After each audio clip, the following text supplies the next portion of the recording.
Oh, that's them Red Hot Chili Peppers, and they can't stop. I'm Ricky Gervais with me, Steve Merchant and Karl Pilkington. You're listening to XFM 104.9. Coming through today, it's noisy again out there. It's a nightmare. A lot of people marching up and down. What's that about? Well, from what I can work out, there's hundreds of them, millions of them, and they're all shouting really loudly. What do we want? Peace. When do we want it? Now. What do we want? Peace. I want to go, shush. Yeah. We all want a bit of peace on a Saturday. Yes. Keep it down. Please, I can barely hear myself think. I know. And he's not listening. Tony's not listening. He can't hear you from there. You may as well give up. He's not listening. There was 1 million of you last time. It didn't do anything. Hey, but Steve, there's no attitude. You know what? I couldn't find Boy George's War is Stupid, so here's a bit of Dylan. Bob Dylan. The times, they are a-changing. The thing is, Rick, it makes me wonder if the times, are they changing? I mean, it seems to me that life's pretty much the same as it was way back in the 60s when Bob Dylan wrote that song. Got any idea what you're talking about? No idea whatsoever, You Rick. don't really know about politics, do you? Know anything about it. Don't even read the papers. Got no interest, really. Yeah. Not particularly. Informed my life's cushy.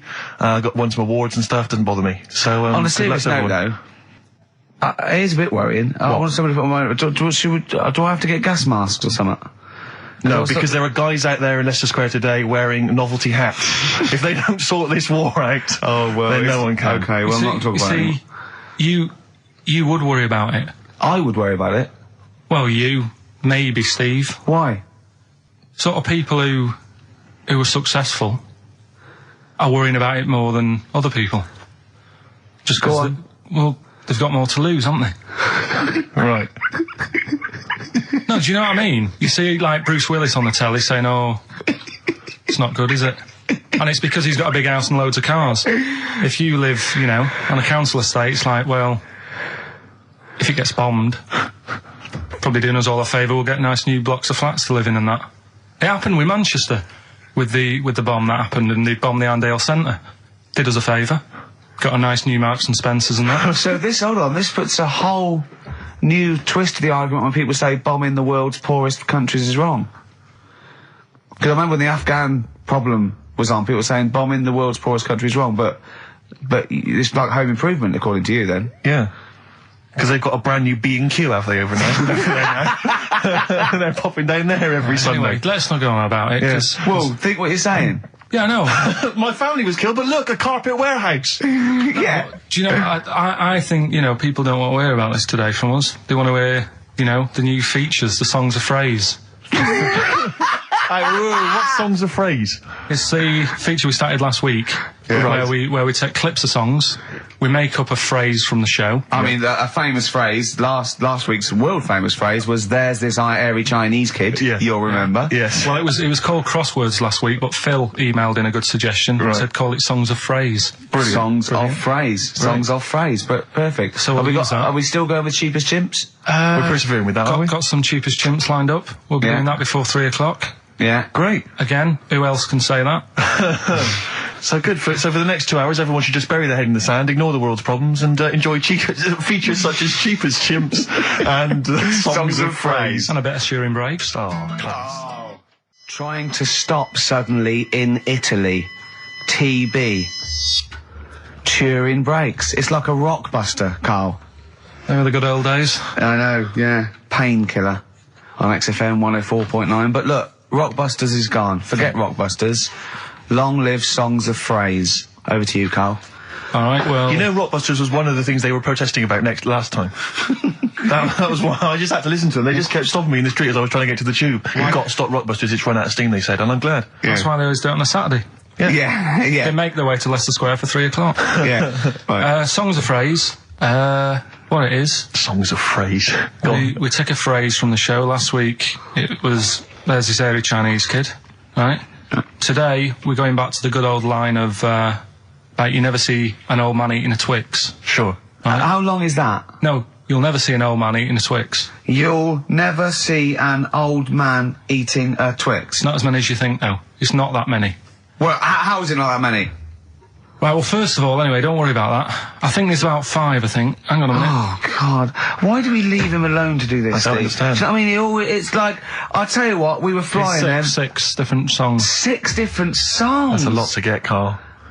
But what happened is, I couldn't find a song with Twix, so we've changed the chocolate Oh, this is rubbish. We're not doing it. We're not doing it. No, you've got to be punished. We're not doing this. Do it next no, week. you'll like it. No, shut up, Carl. No, Well, no. He's put a lot of effort in. So what? You're right. He's got to do it right. He's got to do it right. No. There's too many. We said too many. It's not. He's changed the thing. It's not a one-off phrase. It's ridiculous. No, it's if absolutely only, pointless. Rick, if only his parents had spoken like that to him sometimes in the past, Do you know maybe what I mean? we wouldn't be having this discussion You're not now. doing it. Come on. No. We're not doing it, Steve. What do you think? I'll tell you, we've got the prizes, but I'm not even going to bother giving. I'm not even going to bother. I think we'll just share them out amongst homeless. Absolutely. No. There's troubles in the world, and I'm not going to let you faff around doing nonsense like that. No, it's ridiculous. Well, let's do it for this let's week. play a beautiful song. What do you think? I'd love to hear a great song. Yeah, the times they are changing. We've said that.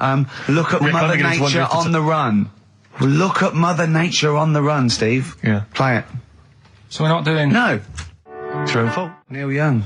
Beautiful. After the Gold Rush, one of the most beautiful, poignant songs ever. I Great think. lyrics in that. Look at Mother Nature on the run in the 1970s. Forget the 1970s, Rick. I'm beginning to wonder if that's just as truthful nowadays in the year 2003. I've told you before, you've got no idea, you don't know anything about the world or politics, so I don't know why you persist. I don't know why I keep saying it myself, Rick. I'm a political incompetent. I don't know why I keep spouting on with this drivel. Right. It's The Guardian, I think, that's doing it to me. It's all second-hand information. I just read it in there, and I just So think it's a good idea to I get keep on thinking, the, exactly. I keep get on thinking the I can pass it bandwagon. off. You don't really care, do you, about anything in the world, really, as long as it doesn't affect you? I haven't exactly. Yeah. Unless I'm personally affected by these things, I don't care less. Well, I'm the same. Now, Carl, the big question, as we know at the moment, is whether we're going to let you do Songs of Phrase or not. Rick, I should tell you now, there has been a flood of... Oh, no, there hasn't. Sorry, I was thinking there'd been a flood of emails, but it was people agreeing with you, Rick. I know Tony Blair has been trying to get through. Yeah, exactly. I'm just checking the emails now. There's absolutely nothing supporting you, Karl. No one gives a side either way about No, well, that, that's not fair. There were a couple of phone calls, weren't there? One was the guy saying you should. I think the other one was you, Karl. Was it phoning from the kitchen? Can we do it? Can we do it? Right. No. If you don't like it, we won't do it next week. But I've made it. I don't know why you did that. We thought of lots of stuff that you could do. You chose one where you have to have 10 words and 6 songs to choose. You haven't got Twix. I don't know what you've substituted Twix for. Okay, I've got to say now, I'm going to sit on the fence, so I'm quite intrigued. Okay, right. What have you substituted Twix for? Well, I can't tell you. Of course you can. No, I can't because people have to listen to it and work out. All right, let's just hear it. Let's hear it then. No. They know what they have to know what the word is. They have to tell what the song is or the artist. I prefer just to play it. No, you've got to tell them what it is because they might not even know what word they're looking for. Let's hear him out, Rick. Right. Please, democracy. That's what we're fighting for. Come on. Right, you turn them up. Right. Okay, I'll put the headphones on. Go on then. Right. Okay, so hang on. The phrase originally was you never see an old man eating a Twix. right, and we're trying to identify a number of songs which you've used to make up that phrase. And you email in xfm.co.uk/Ricky with as many as you can get, and whoever gets the most right. It's so complicated. This is so complicated. Right, here we go. I'm baffled by the email address. I couldn't figure What's that the out. email address again? xfm.co.uk/Ricky. Right. Right. And there's some link on there, is there? That, Yeah, that you just press and it comes through. Brilliant. And that. Right, here we go then, right? And you'll never see an old man turn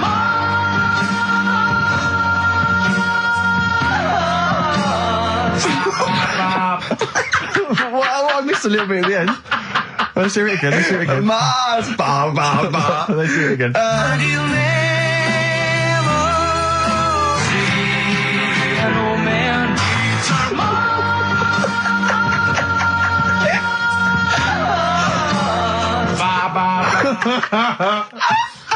Oh, no. Oh God. Okay. Right, we'd say the prizes, Steve. Right, so how many songs were there? Do we know? I think there was 6. You think there was 6? And you'll never see an old man eat. It might be 5. 5 or 6?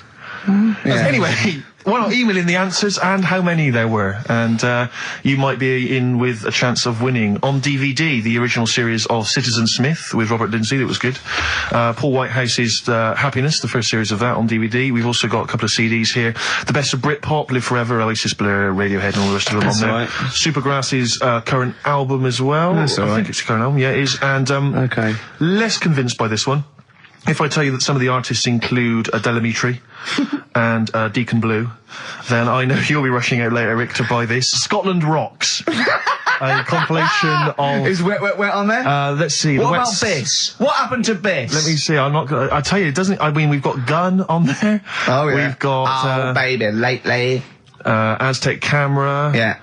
Big Country, obviously. Proclaimer's not on there. Wait a minute, where's Runrig? There they are. There they are. And obviously Rafferty, Baker Street. Do-do-do-do-do-do. Brilliant. So that's definitely worth entering for, surely. So xfm.co.uk/Ricky. Play it one more time. Yeah. Just in, right. And you'll never see an old man determined.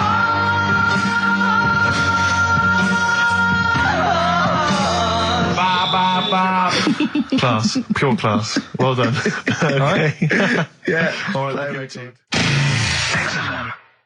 Oasis. Stop Crying Your Heart Out on XFM 104.9. I'm Ricky Gervais, with me Stephen Merchant and Karl Pilkington. Karl's competition is in full swing now. I just will remind you, when playing songs of phrase and trying to guess the songs and artists, what do you want, songs or artists? I think songs. Is better. Yeah. All right. But that's ambiguous, isn't it, what a song title is? Where Yeah, I if you think know it should the be artist, artists, definitely. maybe the artist cleans it up really. Yeah? Yeah. Should we do artists? Artists. Okay, you know, if they know what it is, because that'll stop any ambiguity, won't it? And don't worry if you haven't got all of them, because the winner last week didn't have all of them, but it's the closest one. I understand when you're trying to guess what's in Karl's mind, you can only get so close. Yeah. Do you know what I mean? He wants us to bring in Darren Brown. He go, because he won't be able to read my mind. And Yeah. I think he's right. I think he might be. I think he's the one person that could outwit Darren Brown. Yeah. Now, moving on, Karl. as we have to. Should we just play it very quickly? Just play again. Just if Karl's you're in case you competition? want to join in. Go on then, one more time. Here it is, songs of phrase. And you'll never see an old man determined.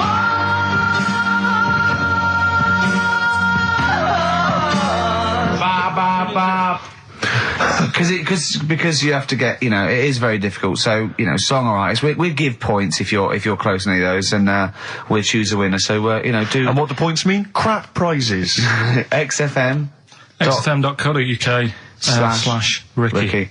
Right now, we got people to send in a little thing for you last week, didn't we? The film Freaks. A You little got a few. treat. You got a few sent in. You watched it, did you? Yeah. Now, I should just point out that the film Freaks, for those that don't know, was a movie that was released, I think, it was originally made in about 1932, something like that, and then it was Banned for delayed. about It was 50 banned years. for many years, because it did, in actual fact, feature, for want of a better phrase, real-life freaks. Yeah. The bearded ladies being one of the more kind of familiar There's ones. a guy And without there's- arms and without legs. arms, there's all sorts. And it was actually it's quite a tender film, isn't it? And actually portrays them as a kind of dysfunctional family. It's not exploitative in that sense, but what do you make of it, Karl? Well, you were watching it for the Freaks, weren't you? Yeah. I mean, I wish it does take a while to get onto it. What do you mean? Well, straight away I was disappointed, right? Because at the start, like, you put it in, it's like, oh, brilliant. Here we go, you know. I said to Suzanne, we'll watch this, we'll have a good night. Yeah. Have a romantic night. That's it, her birthday. You've got your gloves, now we're going to watch some Freaks. So, put it on, and it starts off, and it's like, you know, the following film, you think, oh, it's like following films rated 15, which means, you know, might contain scenes of violence, bad language and sex. Yeah. Mention nothing about pinheads. Right. So I thought they missed a trick there. Yeah. Right? So I thought, well, let's carry on watching it. And what exactly is a pinhead? Oh, if you've seen it, you'd know. Okay. Right, so not the best thing in it either. So Oh. imagine that. Okay, so you're watching it. So sat there, I think, right, something comes on, and the little fella's on there, the little fella we were talking about, the Pillow Man. Right. Is it the best thing in it? Now, what's the Pillow Man again? He's a fella who years ago, he's got no arms and legs. Right. He's And just a torso. Just and a rolls, head. yeah. And there's a scene where you see him sort of rolling a cigarette up, just using his mouth, and it's Yeah. like he lights it and stuff. And that's weird. And then what else is on it? Smoking stench of growth. And then there's a little fella on it who is fed up because he looks 5, but he's actually 34. Right. But there's a woman who is 42 and looked 8. So they both had the opposite thing. They were both really fed up. And I kind of thought that shows that, you know, you always want what someone else has got. Sure. Do you know what I mean? Yeah. So in a way, there's a story there in that. No, you described the same there. No, it was like... No, they both, you just said, they both looked young, but they are actually both older. No. This was like a little man... Yeah, who was looked- 35. Who was 35. And looked 8. Yeah. And so did she. No, well, the other way round then. What? So she was an 8-year-old that looked 35? Yeah. So, oh, maybe not then. Anyway. No. But that wasn't that weird. I kind of thought it's a slow start and that. Yeah. And then... It's not a difficult film to follow. No. Yeah, but I wasn't really listening to what it's all about. I was just looking at what they had. And they had like a fella who's running about on just... They had like he was shopping. You know, they had a fella with no legs and he's running about on his hands and sort of got about on a skateboard, talking to someone about it. They said that's how E.T. was done. There's actually a little fella in E.T. Right. who's just half of, sort of half a body. Is that true? I've no idea. I've never heard that before. Why haven't we heard that before? I've never heard that before. I don't think he would fit in E.T. Because where's the head? He's got no neck, E.T. It's a skinny little thing. There's a human neck couldn't fit in that skinny little neck. Well, You sure it wasn't Kenny Baker up to his old tricks? What are you talking about, Karl? There's a fella with no legs in E.T. in E.T. they had two fellas, right? I think they had a little, a midget fella. Right. Who did it. And then I think he was off sick and they were like, oh, you know, what else are we going to do? So they saw a guy on a skateboard going by. And said, do you fancy some work? Right. And he's done it. I think someone told me. I mean, it might be wrong. Exactly. Might be wrong. It might be, mightn't it? I mean, you've never been wrong before, so I don't know why you'd be wrong there. So else what's the was it? worst thing in it? Now, it's intriguing to me because here's a film called Freaks, featuring real-life freaks, and you're sort of a bit nonplussed by it. Just because it wasn't, because it's built up. If you call a video Freaks, you've got to make sure that there's some good stuff on there. Yeah. What were you disappointed about? Was it that? Because there was a few things on it, right? There was a woman who said she was half man, half woman. And it's like, well, you're not, are you? It was just like she had some makeup on. I thought, well, that's rubbish. And then there was a woman who could eat using her feet. That isn't that freaky. Do you know what I mean? She's not hungry, she looks normal. Yeah. And that's when I was thinking, I mean, I'm not being right, Steve. You know I'm not being funny. Oh, here we go. No, but I'm just saying, if that woman wasn't eating and you were sat next to her in that film, Yeah. I'd probably be sort of drawn to you more than her. I'm not... I know you hate me saying it, but there's no point sort of pretending.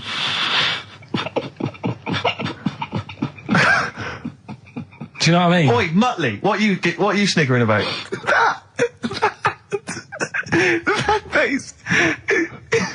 Well, you mean there were things in it that were less... What are you saying? I'm just saying... Play a record. Seriously, I'll slap you. I'm going to slap you live on air. Yeah, but you always get... I'm slapping you live on air, I swear to God. Alright, play a song then. He's playing a song. I'll play the song for you. Keep the fader up. Keep the fader up. Bruce Springsteen, Atlantic City from the album Nebraska. So melancholy, that one. I love that one. Wow. So Freaks then. All in all, not as amazing as you first hoped. It was built up too much. Do you know what I mean? Really? It's like some Is films. that my fault for getting you excited? I just can't Probably. believe it. I hand you this thing on a plate. Some I know, of but- your, you know, And I'm not being out of order, Steve. I'm Sure. just being honest. We've always said that about this show. We Yeah, only talk yeah. about stuff, you know, Yeah. that you know, being honest and that. Yeah, no, sure. And I've always said the first time I saw you. Sure, no, you've always been honest, Do you and know I've what I always mean? been honest with you. I've always said that, you know, you've got the intelligence and insight of a gnat. Yeah, but if I keep quiet, people don't know that. Sure. all right, don't incredibly they do, Carl, because you look stupid as well. Well, you know. Yeah. No, but Karl was being nice then. You don't. I'm just saying you're a good bloke, and now I've got to know you. Sure. Yeah. Yeah. The first time was weird when I saw you. Yeah. No, And leave then- it. Don't just try to interrupt. Just let it go. No, right. I'm just saying Okay. the first time it was weird and that, and then weeks go by. And you- okay. And the weird thing is, I kind of thought maybe he's not that odd looking. Yeah. Right? Yeah. And then you went to LA for 3 weeks. Sure. And when you came back, it was like the first time again. Right, Yeah, okay, yeah. No, I'm just- Yeah. Okay, wait, no, stop it now. Yeah, yeah, yeah. Right, everyone but- stop it now. No, but I just think I'm a little bit more consistent because I've always thought you were an idiot. I don't want this. Don't argue. He was just okay. No, I just, you know, you know what I mean? My opinion has never changed. I've always thought you're an idiot. No, Just- it's that's just been all through nice. Let's look. Peace. Shut not up, war. fatso. Peace, not war. He's just such a stirrer, isn't he? No, He loves it. Don't think I didn't see you whispering behind the microphone about what to say to Look what Karl. I've just drawn, Karl, subconsciously. Yeah. Let's see. I drew a picture of him. It's going to be on the website. Stop being on the website. No, it's going to be. I drew a little cartoon of him. No, not yours. I drew one of Karl. Right, okay. What were we talking about? That was a... So yeah, no, the Touchy Freaks thing moment. is over and done with. It was alright if you want to get it out on video. Sure.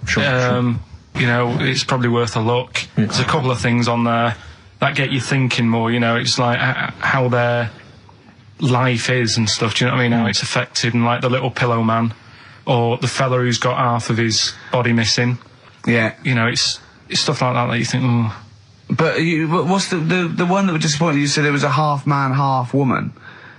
Yeah, I don't quite understand that one. Do you mean hermaphrodite or half? I can't remember it. Do you mean it was one sort of like it had bits of both? It was just like half a face done in makeup and long hair, then on the other side it had it shaved. I love the idea that you go to this circus and there's people in there that have been sort of persecuted all their life, and they think, well, maybe I can make some money, and then you boo them because they're not freakish enough. I love the idea they go, boo, you're not freakish enough, boo. Oh, you've got bits of legs, boo. Do you know what I mean? Yeah. But there was, I mean, talking about that, you see, why did they join the circus and that? Because there are things they can do. I was telling you in the week that I was reading something on some news website about some sort of Olympic-style games where they're going to see, like, disabled people against able-bodied. Right. Let's be careful here, shall we? No, I'm just saying, though. Okay. Do you know what I mean? So there is other things. It doesn't mean just because you haven't got legs you can't do other stuff. Yeah. And in this race, there's, like, disabled people who are beating able-bodied people. Yeah. I mean, what? Would you go and see that? I don't know. But I mean, it depends. What do you mean? They're beating them? At what? He didn't state what the little races were and that. Little races. Does Can't help himself, No, can he? no, little races. Oh, look, there's the disabled with their little races. Yeah, they're having another little race. Oh, dear. Would you go? Would you go and watch that? Do you remember when Jimmy thought that Paralympics stood for Paraplegic Olympics? The Paralympics. Yeah, it means parallel Olympics. Yeah. He thought it meant paraplegic Olympics. That would be a good site, wouldn't it? Mainly blow football. Right. Right. Okay. So, what was that thing I told you to look up in the week? You were saying, I don't believe you. You were going on about, we were talking about the half man, half woman, Yeah. and you were saying, You can get a sex change on the NHS just to see what you say about that. Did you look it up? I didn't, because I think I was wasting my time. I don't think you I'm can giving have all that done. these things. Little play Interesting records. stuff. You're annoying No, me but now. you wouldn't do that. You see, You've the annoyed, other thing you've we were annoyed talking about- Steve. You've annoyed Steve on air. I'm sorry about that. Well, it's just too late, Karl. But we were talking about other stuff as well. I mean, you know, talking about operations and that. You were saying, you know, can you have a sex change done on the NHS and that? No, you can. Well, you say you can.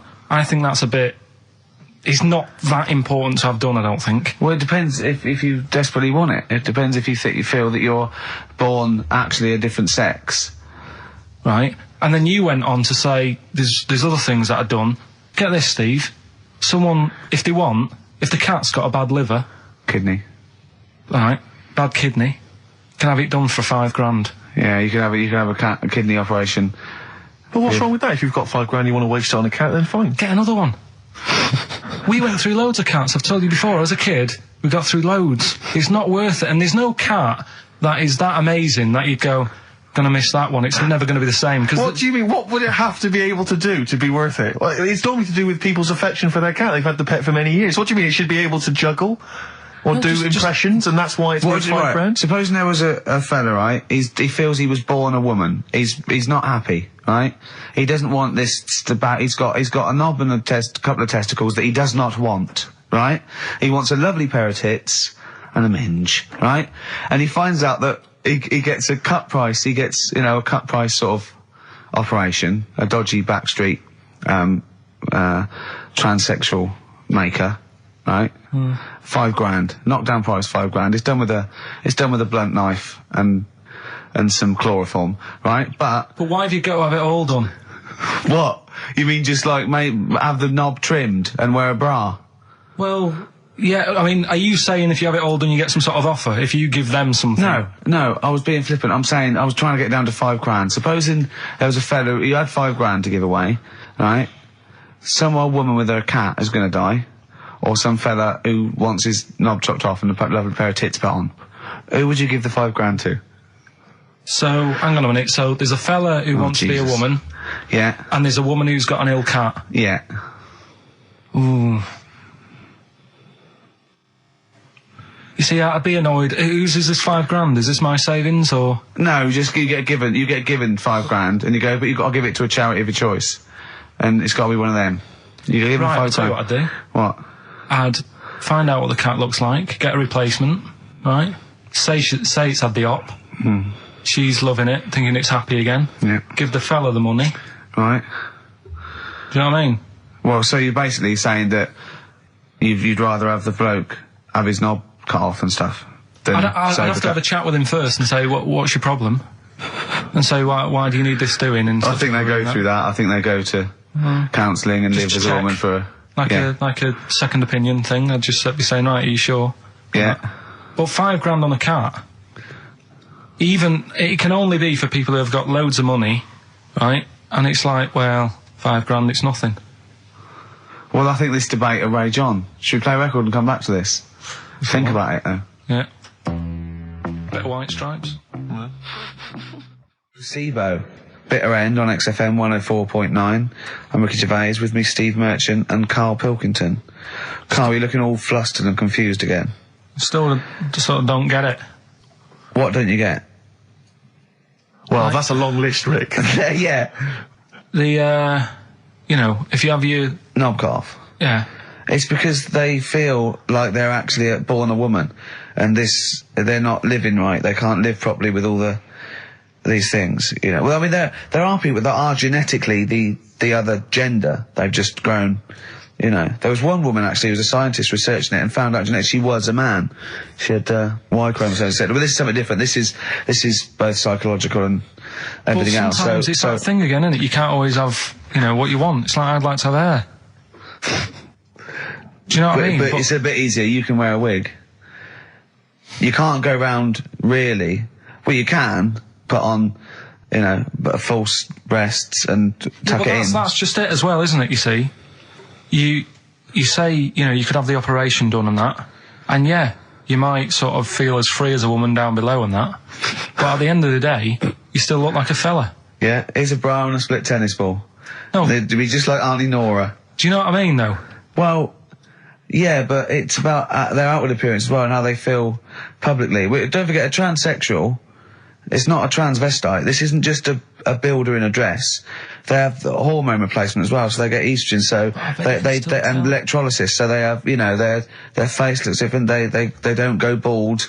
They're slighter. They you know what I mean? They're the real thing. A transsexual is now the real thing, biologically and politically and. But they'll still be a man, won't they? Well, it'd be embarrassing if they don't tell their new partner and there's pictures of them, down the pub when they were 24. But you probably sort of get over that, don't you? They go, "Who's the fellow with the beard drinking the yard of ale?" That was me. Well, interesting story. Probably should have told you this before the honeymoon. Do you know what I mean? It's like you can have all that done, right? There's stuff, you could have your bits done, right?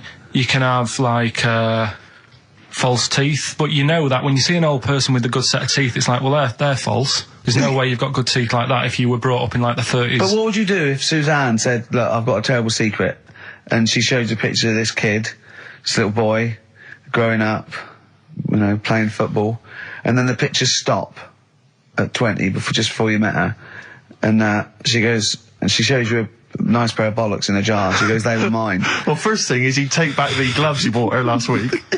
Would you go, oh, I can't go out with you now? Or would you say, well, you're the same person? I've blown his mind. Yeah, I really have freaked him out there. She is into sport. Hey? Should we play a record while you give her a call? No, but look, what I'm saying is right, it doesn't matter what you have done. We can wrap this up here because I've got it sorted, right? Okay. Doesn't matter what you have done. At the end of the day, it's obvious that you've had it done. If you're a fella and you've been changed to a woman, I could spot you, right? If you can't though. I tell you what, I was at Suzanne's mum and dad's right up north last week, and I went to the off licence, right? Yeah.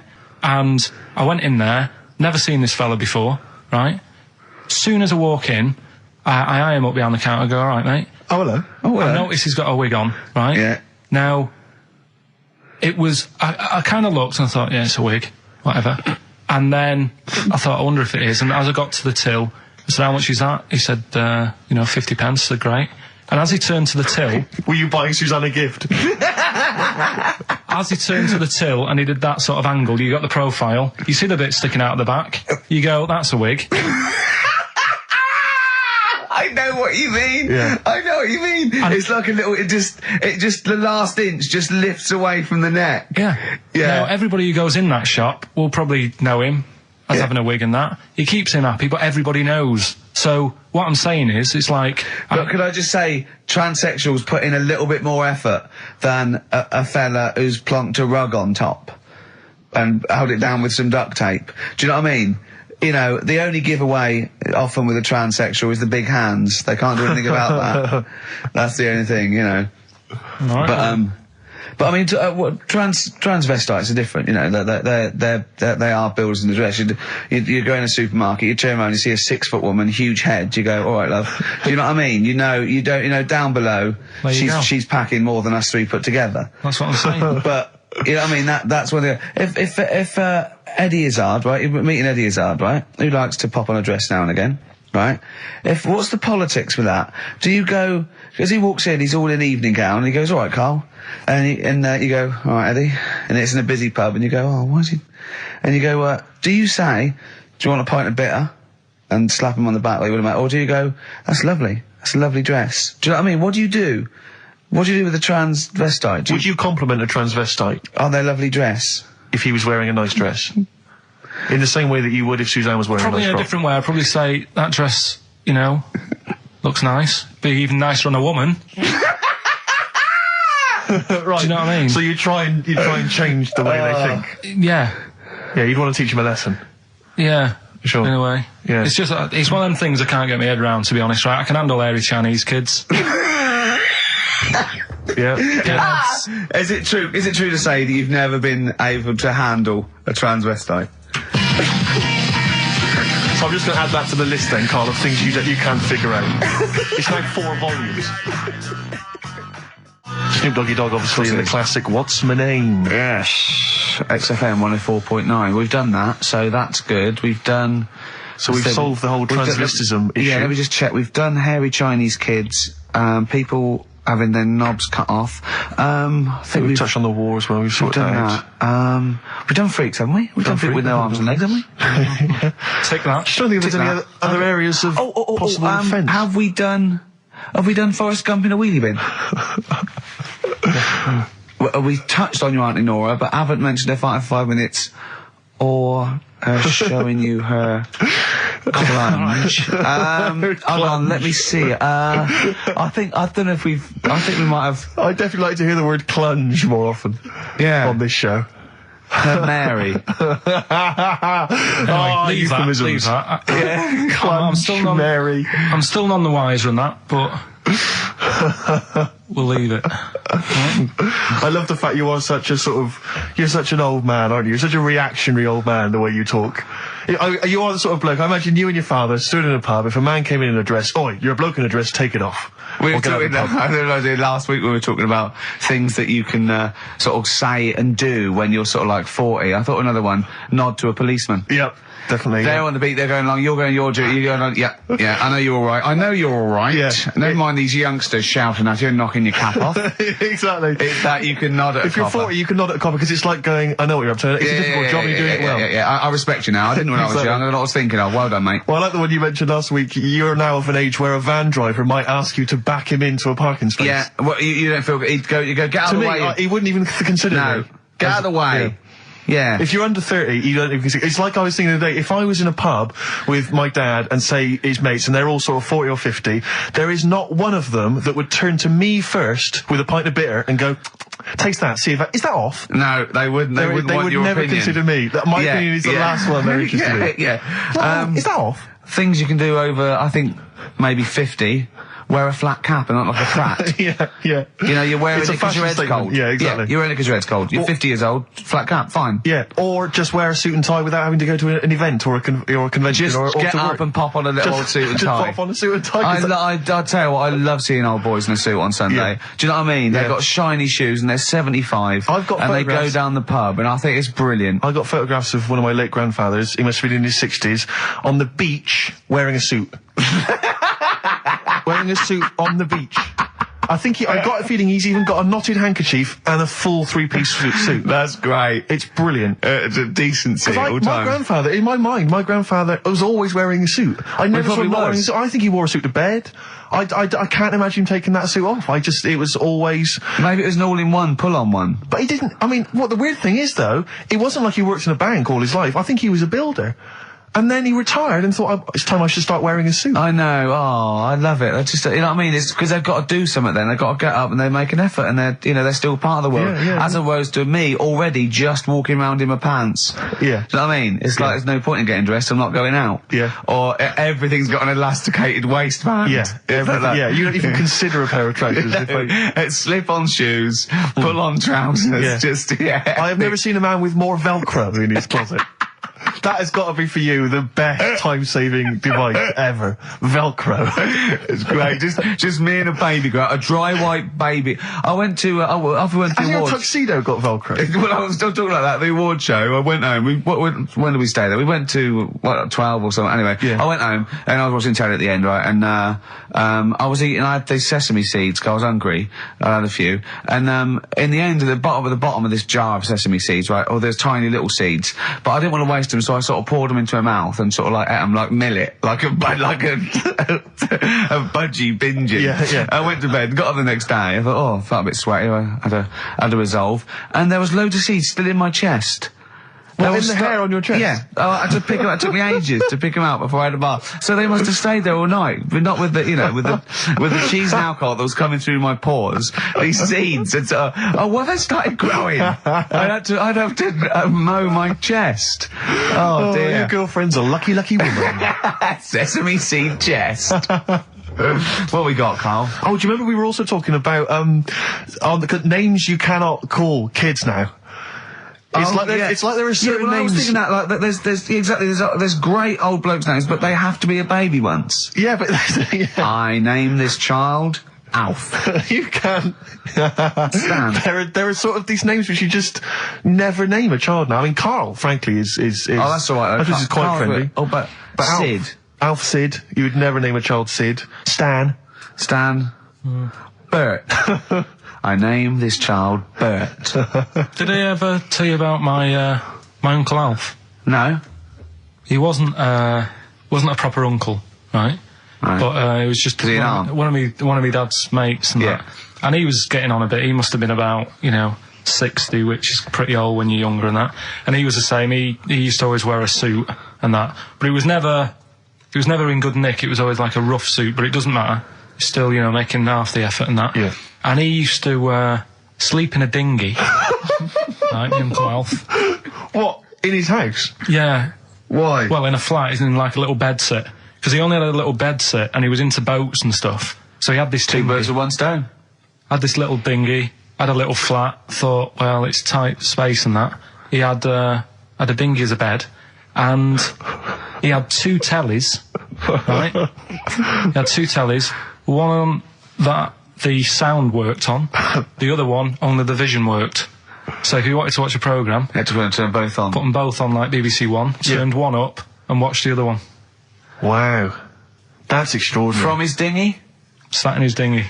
That is brilliant. It was I an just- inflatable thing, it wasn't like a wooden. Yeah, an inflatable Yeah. one, yeah, big inflatable Did you one. ever go around and visit him?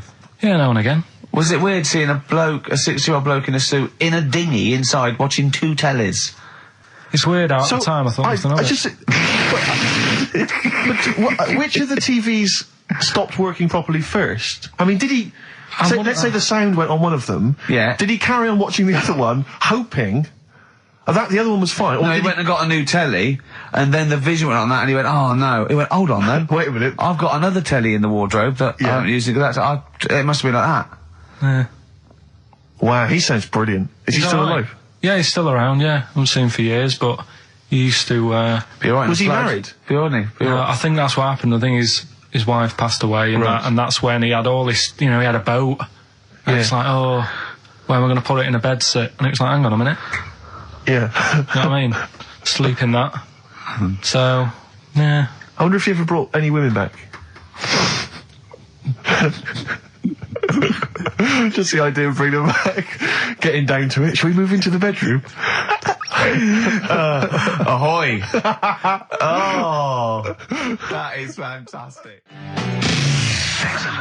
Missy Elliott, Gossip Folks on XFM 104.9. Ricky Gervais, Steve Merchant, Karl Pilkington. Now I know we're not meant to mention the adverts, and I'm not slagging off the advert. It's that National Lottery advert with the little Welsh fella saying your money from the National Lottery goes towards mountain rescue.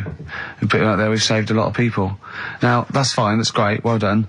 What I'm annoyed at is why those people are allowed to go up the mountain in the first place. Yeah. Don't go up there, it's dangerous. Yeah. You're at your own risk. Yeah. Do you know what I mean? Definitely. It's ridiculous. Just posh, beardy twats climbing mountains and sticking a flag up there. Why climb? I don't want you to. I don't want you to. Am I paying? Is there any point, Rick, where I am paying for people to get rescued from mountains? I'm not sure. I think the lottery's doing it now. Fine, because I'll tell you, if it was my money, I would be living. Well, that's the point, isn't it? I mean, you should have to take out insurance if you want to climb up a mountain. You should pay for it. If we save you, it'll cost a lot of money. You owe you. I'll be paying it back for the rest of your life. That's the risk. Yeah. Not falling to your death. Exactly. But never being able to pay it. They're all posh and rich anyway. Yeah. But it's just like a cat gets stuck up a tree and the farmer come out because he doesn't know any better. Imagine if that was a bloke. I'm stuck up again. Stop going up there. But that's what I'm saying again, though. It's only a cat, so leave it up there.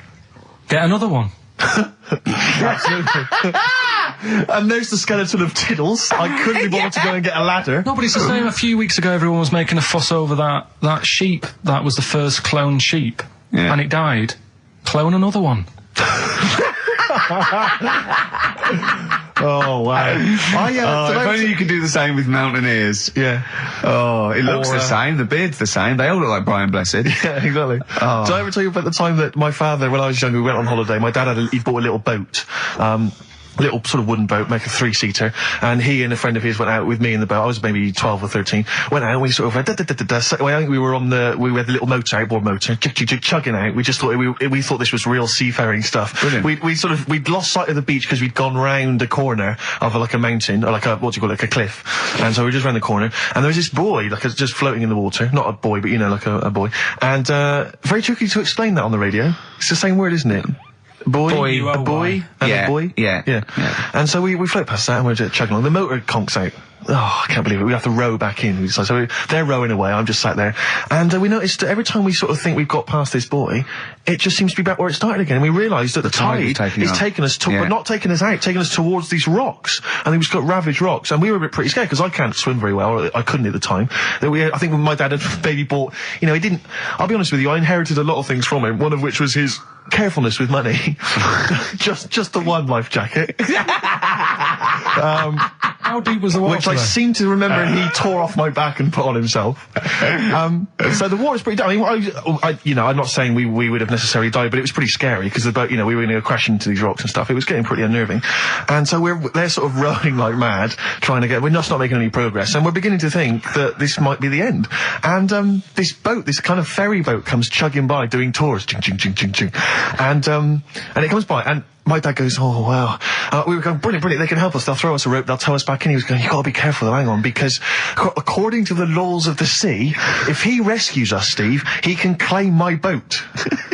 The laws of the sea mean he can claim my boat as salvage. I love the idea of That's like a reward. doing that. But The laws of the sea. what I like is, his 12-year-old son might die, he's thinking about the boat. I know, but also, the other thing, of course, is that I like the idea of this ferrymaster going, Yeah. the boat be mine now, or take your son. Yeah. Let me think about it. I need a new bed. That'll be just right.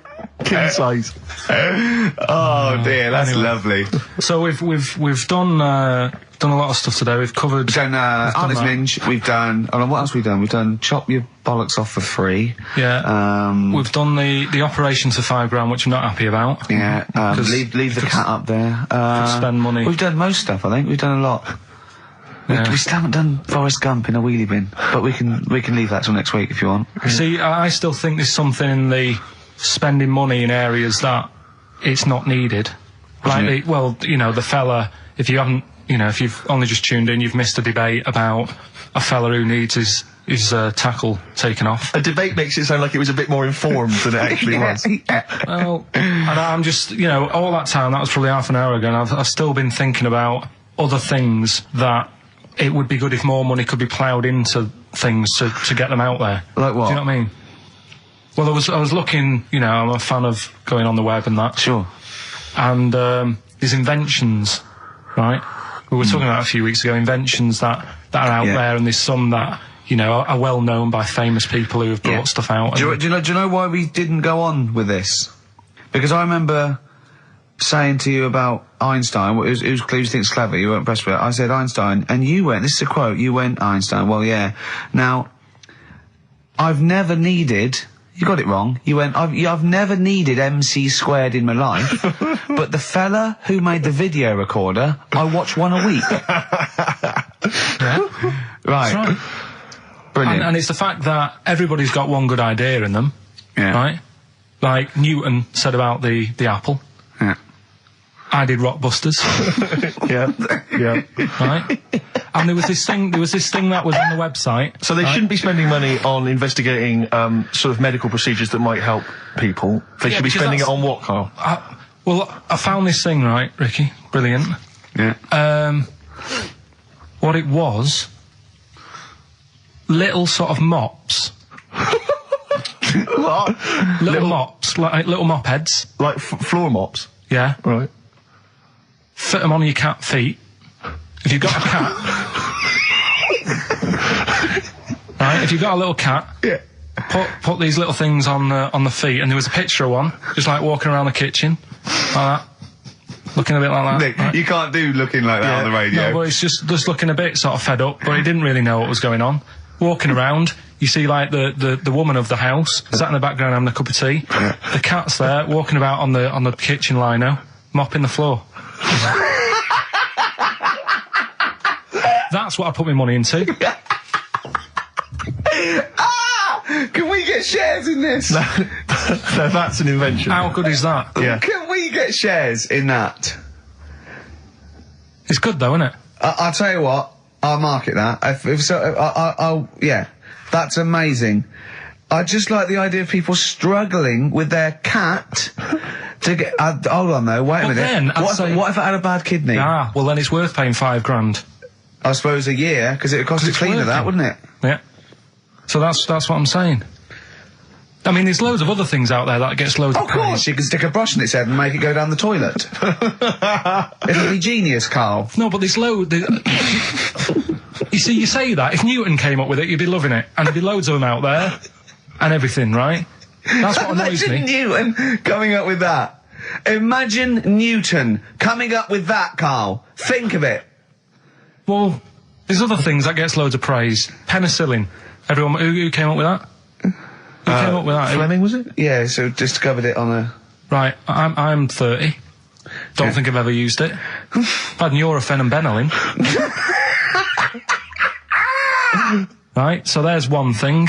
What's something else I was talking to you about in the week? Oh, God, you like video. Okay, so video recording... Telescope was another thing you seem to think's important.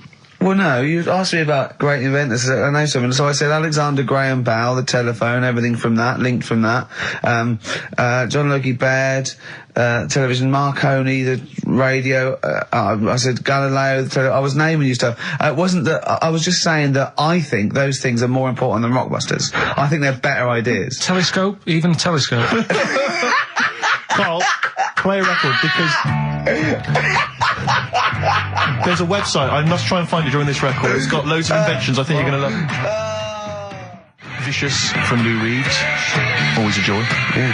XFM 104.9, Ricky Gervais, Steve Merchant, Karl Pilkington. Carl, someone pointed me in the direction of this website, and basically, I swear to God, these are real inventions, okay, that real inventors have, applied for patents for, you know, so that they own the copyright. Why don't I come up with one, a real one, yeah, and then you do that well, I one, think some of these, and Karl has to vote on which thing's the better invention. I think some of these, Carl, you are going to be absolutely excited by. If you love the little mops that go on cats' feet, I think you'll be Okay, excited well, I'll by throw some one of up to start with. Have you got one there ready? Yeah. The X-ray machine. All right. Oh. So we've got the X-ray machine on the one X-ray side. machine, Karl. Think of that. So, you've come to me with this idea. It goes through opaque things. It doesn't need light. It excites. It can. Well, you know what an X-ray machine can do. What's happening is, right, I'm sort of head of some business. I've got a load of money. Yeah. You're coming to me with an idea. Yeah. And Steve's coming with me to an idea. I've got, say, $5,000, and I've come with you. I said, look, I can do transvector operation. You go, I'm not interested. I said, my cat needs a kidney operation. You go, I'm not interested. Right? I've come with you with an X-ray. Meanwhile, Steve walks in with. Well, firstly, I'm going to offer you, this is patent 55712447. You've got the X-ray machine. I'm going to come to you with the self-containing enclosure for protection from killer bees. Tell me more. All right. Well, it's like Tell me more! a self-containing enclosure for protection from killer bees, comprising an enclosure formed of a flexible, transparent plastic material, basically that will protect us from any killer bees that might be in the area. Useful? Yeah. Don't decide yet. Okay, I'll come up with another one. Refrigeration. Refrigeration. The combination toy dog and vacuum cleaner. Let me read a bit more, don't judge yet. A toy dog closely resembling a real dog and having a hollow interior in which is mounted a vacuum cleaner having a suction hose which is retractable from the tail end of the dog. This enables vacuuming a dog after a haircut and grooming without causing fear to the dog, because it thinks another dog is in the room. Sorry. This is a decoy dog to make the dog not realise it's being vacuumed, thinking it's making a friend. There's a picture of it. Carl. Do you see what we're talking about there? That's a dog yeah. that looks... It's a fake dog. Also, do you see that why the cat with the mops is on Steve's side, and why sort of X-rays, refrigeration, things that are on my side, and Newtons and MC squared, as you... Can you see the difference in these can you see the pattern emerging and the difference? Yeah, but you see, to me, Which are you impressed by? Are you impressed by the sanitary appliance for birds? I'll have a look at it. It's if you've got a domestic bird, maybe a budgerigar or something, but you're tired of it crapping everywhere, these are very tiny nappies that go on a That pet. is real, isn't it? Pet. Look, there's a picture. There's a diagram. Can I there. put the microwave up against that one? I know I need the big guns to come out now. Oh, what are you thinking? I know you're Budgie excited. nappies or the microwave? it's weird because Carl, are you tired of petting your dog or cat? I bet you are. That's why you need this patent pet petter. It is an arm on a piece of wood that will go up and down and stroke and pet your dog for you if you've not got time to do it. Well, I can only put up interferon, the cancer cure, against that one. Exactly. yeah, you see, a lot of these things, These are all genuine inventions. yeah, and if the time was right, we'd say get them made. Do you know what I mean? If there was a bad swarm in London, I'd be saying get the bee man on. Yeah. Right? What, lose the X-ray machines? I don't care about broken bones for now. Well, at that moment in time, that would be more important than... Do you know what I mean? We know people have been stung. We don't need to look inside them. Sure. Do you know what I mean? It's all about... It's like the telescope now. Isn't it impressive? Sure. If you want to see something in the distance, get on the transport and go and see it. Do you know what I mean? You don't need to look at things in the distance. Right, Sure. Whereas budgerigars are shitting and pissing all over people's homes. Could we put these... I'll tell you what, Karl. So it's looking at supernova and trying to find out more about the universe, its conception and its eventual end. Forget that, Rick, because I've got the cheese-filtered cigarette. Oh, now tell me more. This is a cigarette where the filter is actually made from cheese.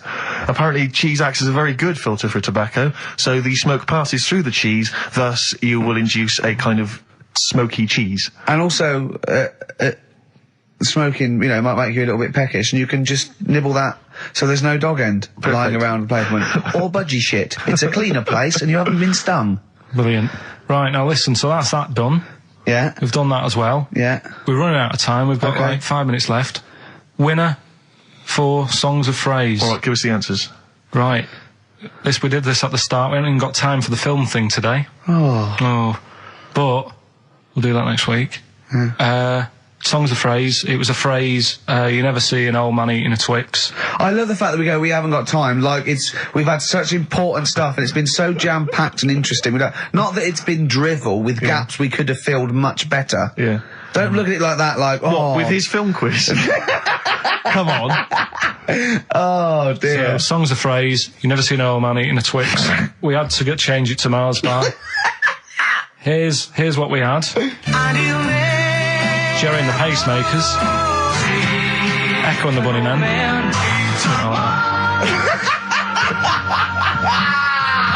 David Bowie. And the Beach Boys finished off. Oh, what do you mean I thought that one was? What do you mean? Who's the winner? Oh, it doesn't matter. You've got to give the answer. Who was that one you didn't know it was us? It was Neil Young, wasn't it? Jim Crochet, is it? Old Man River, it's called. Jim Crochet. Something. Old Man River? Yeah. Jim Crochet sang Old Man River?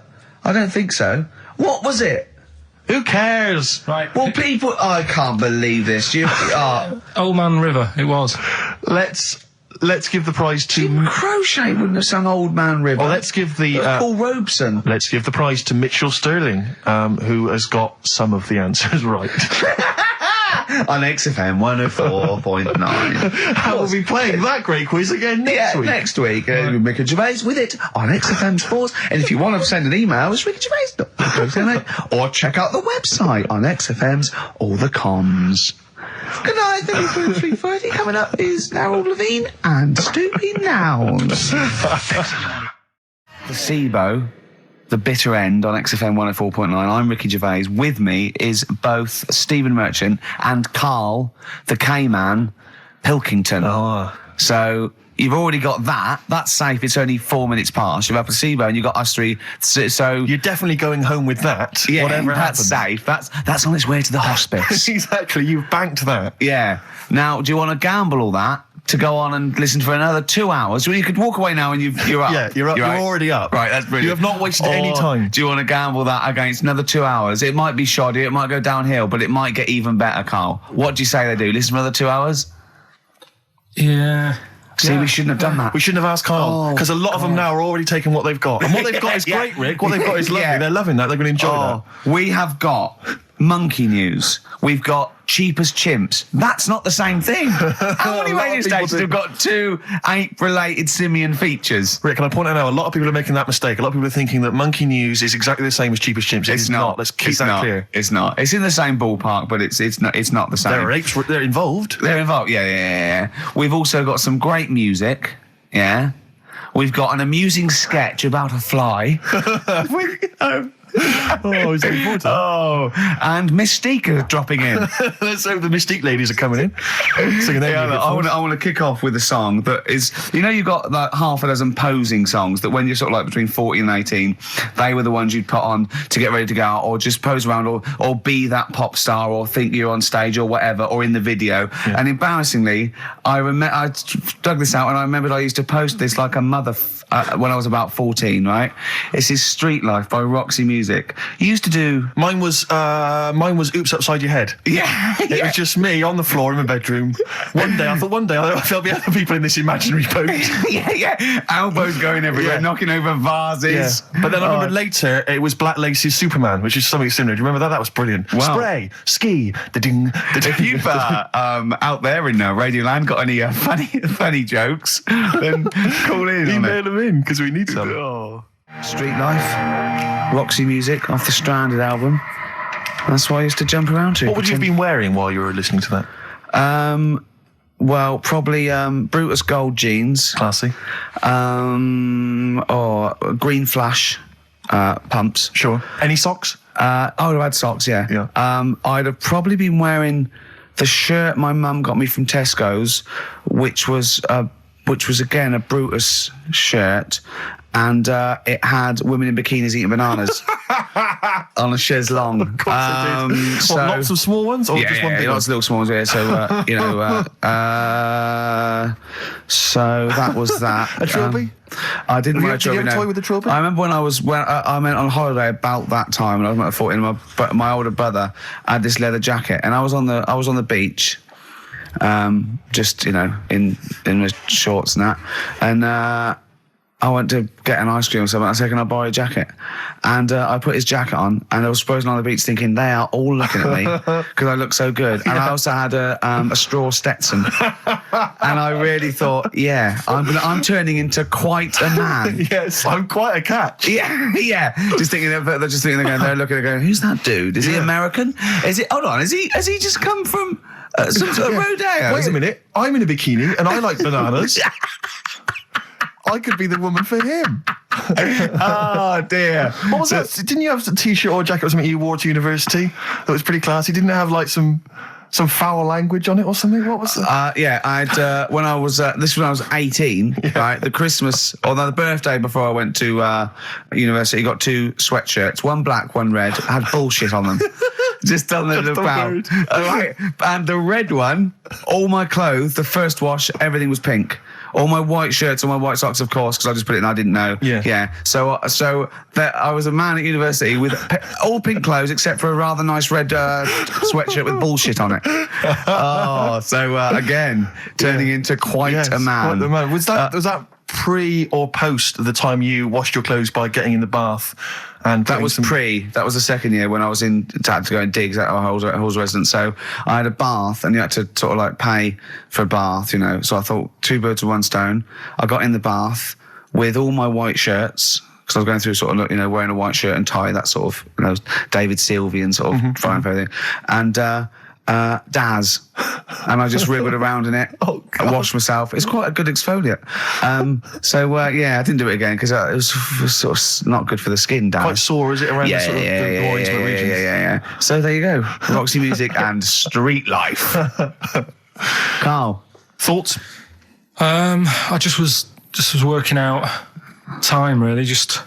We've got last week we had a lot of stuff that we didn't manage to cram in, which was good. So I'm just looking at we have got Cheap as Chimps coming. Songs of Phrase. Oh, we haven't forgotten about some stuff. Why don't we kick off with that so we don't forget it? Cheap as Chimps or Songs of Phrase or the film thing. We didn't get the film done yesterday. We've also got a new feature, Cheeky Freak of the Week.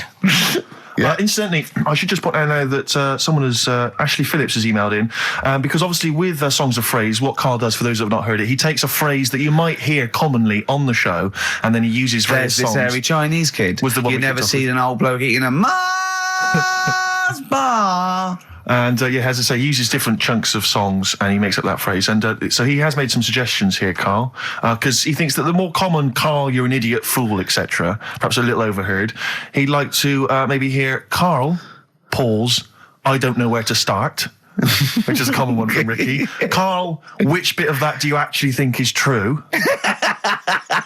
And then there's the regular dialogue between the three of us. "Karl, well, it could happen." Me, sure. Ricky, no, Karl, it could never happen. Not now, not ever. You're an idiot, play a record. So maybe some of those you could use next time. Well, will we get it going then for today? Yeah. This week we're. Do you remember the story about my auntie having wind for 5 minutes? Yeah. Your auntie, was it your auntie Nora? Auntie Nora. She was on a lot of medication and stuff. Sure. And I think that's a side effect comes with it. So she had wind for 5 minutes. So I thought we'd dig that one out. Okay. Classic line. Me auntie had wind for 5 minutes. Okay. So I've got loads of songs here. How many is that? Me auntie had wind for 5 minutes. 7 tracks. Oh, that's tricky. Why do you learn? Okay, so you need to identify, if you can be bothered, the artists. Yeah, that's what we're after, isn't it? All right. Okay. Let's go. My auntie had wind.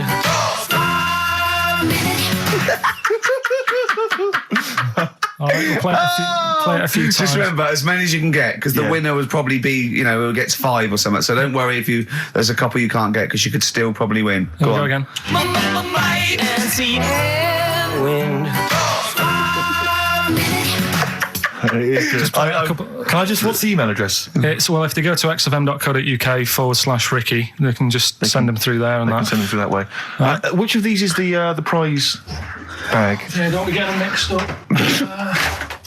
That's the one, is it, Karl? Yeah. All right, so let's see what hot treats you could win. As I get them out, Karl, do you want to play it once more? Yeah.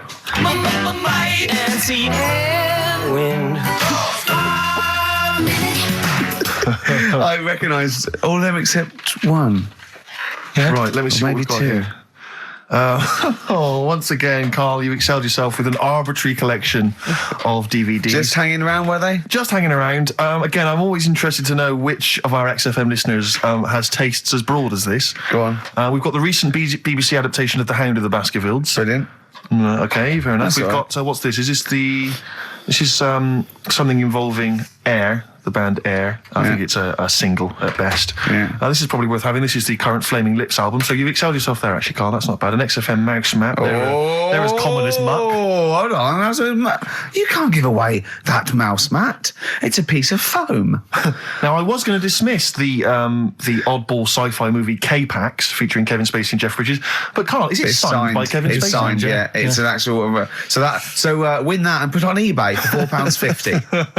And man alive, What is that? Just look at their faces. No, Karl, don't give that. No one wants that unless it's ironic.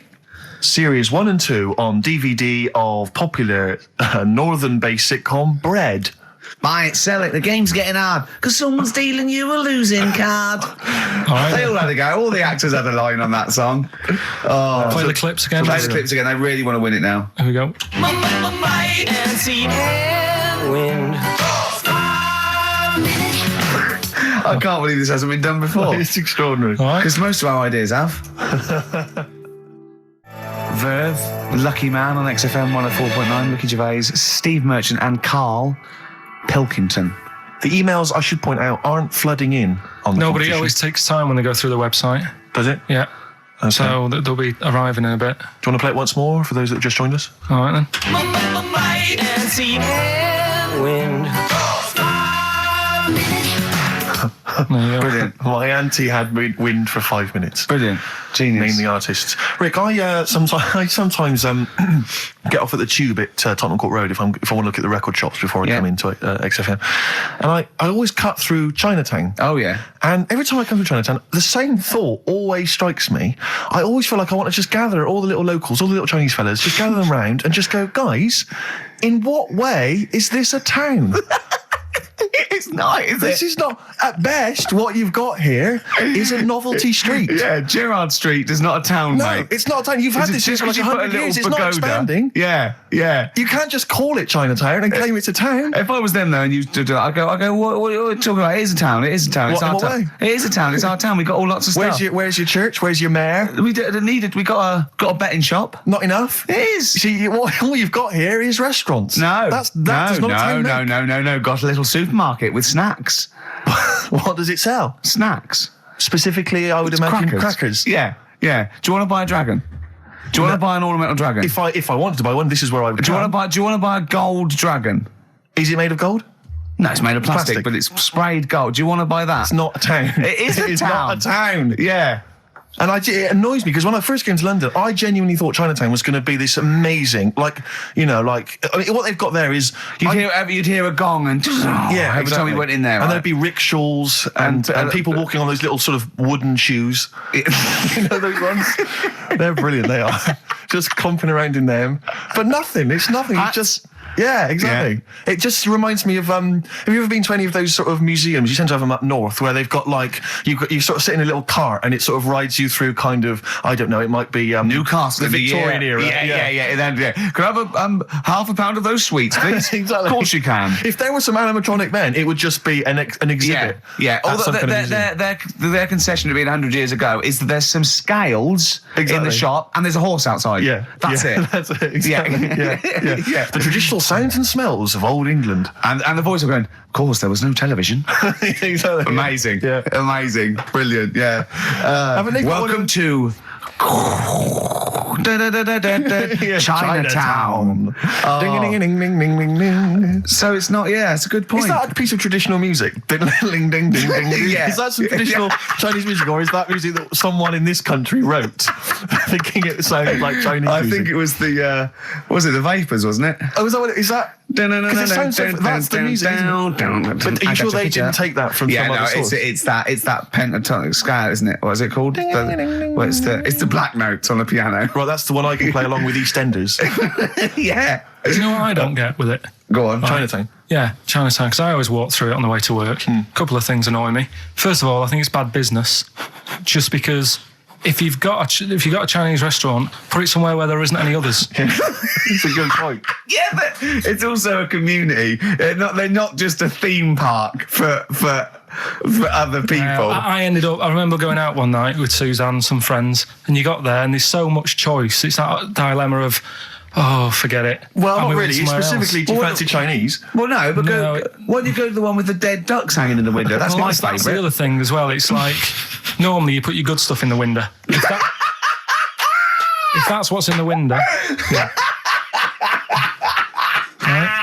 Yeah. And the other thing that annoys me, walking through it today, there's always lard on the floor.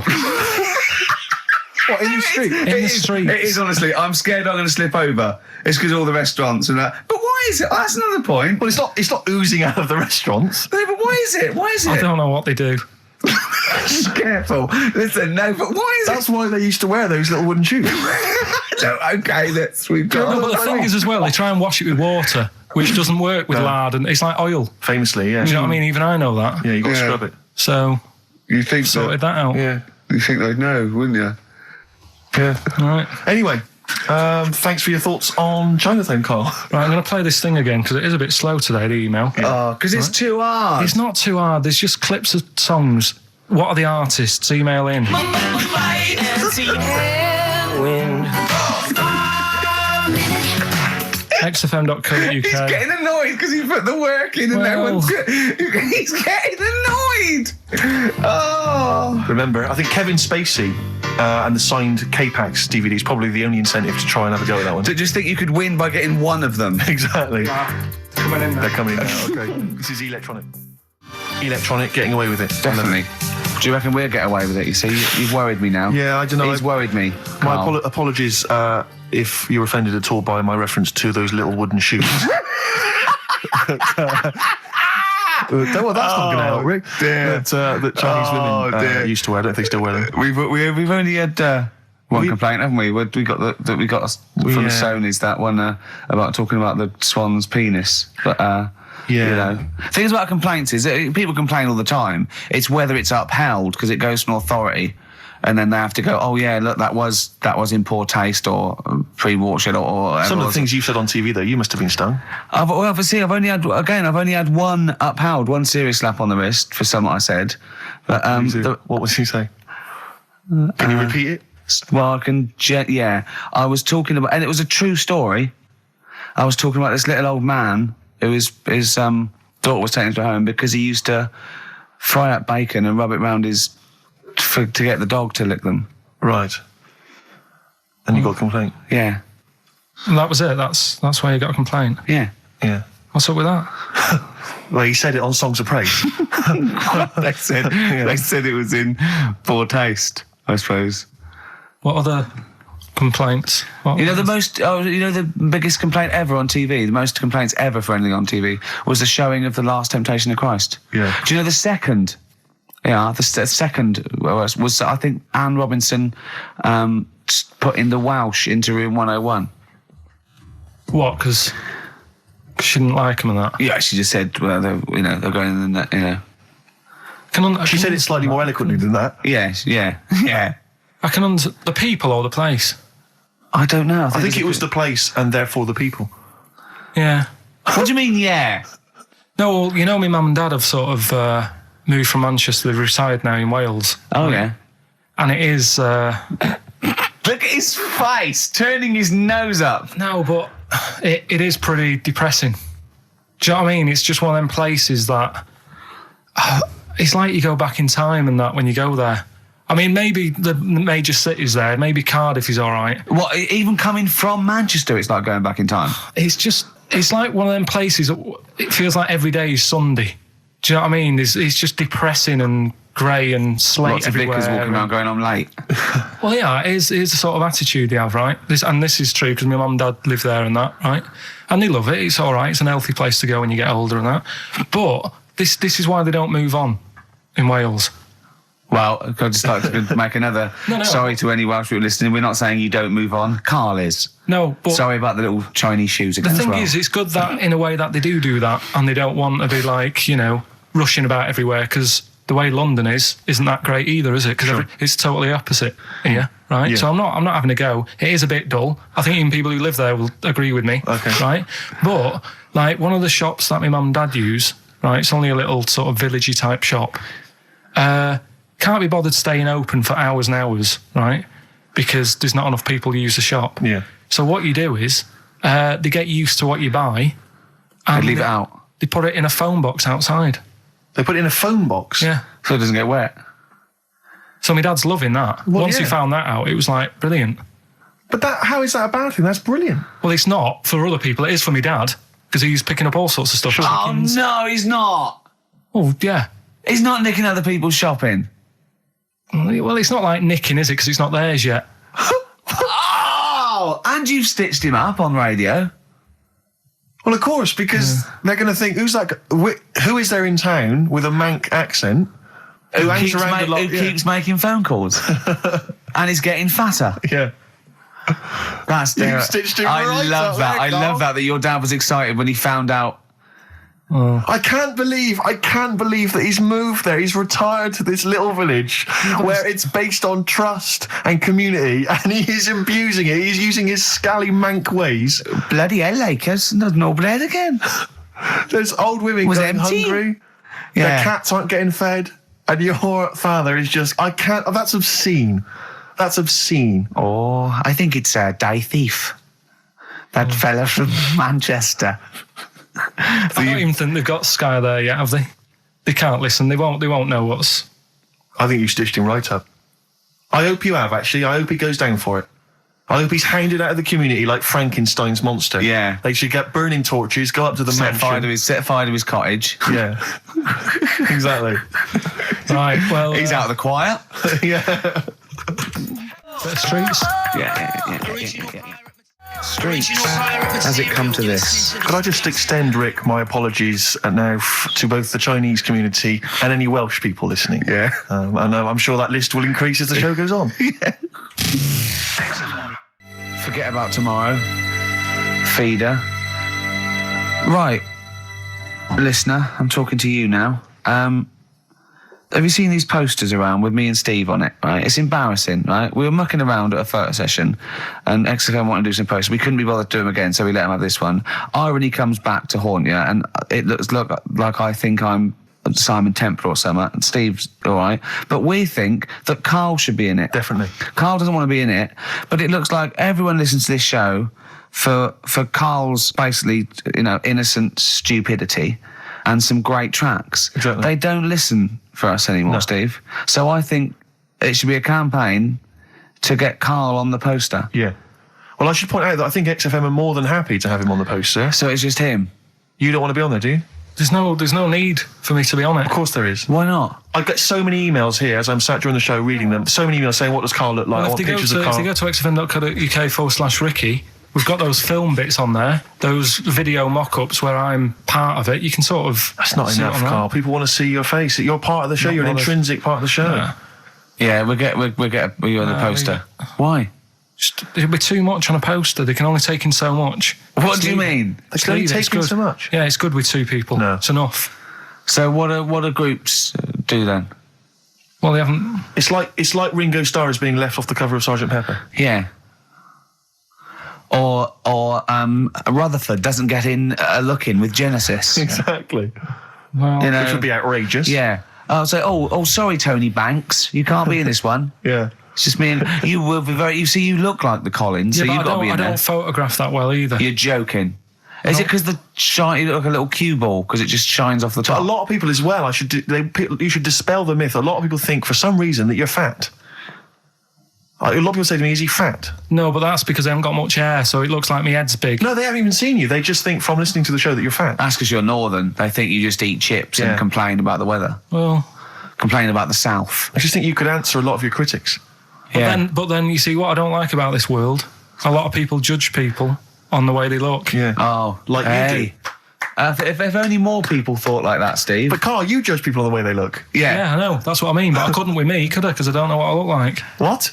If I was listening to me on the radio, I wouldn't be able to say, "Oh, he's a," and slag me off and that, because I don't know what I look like, and I quite like that.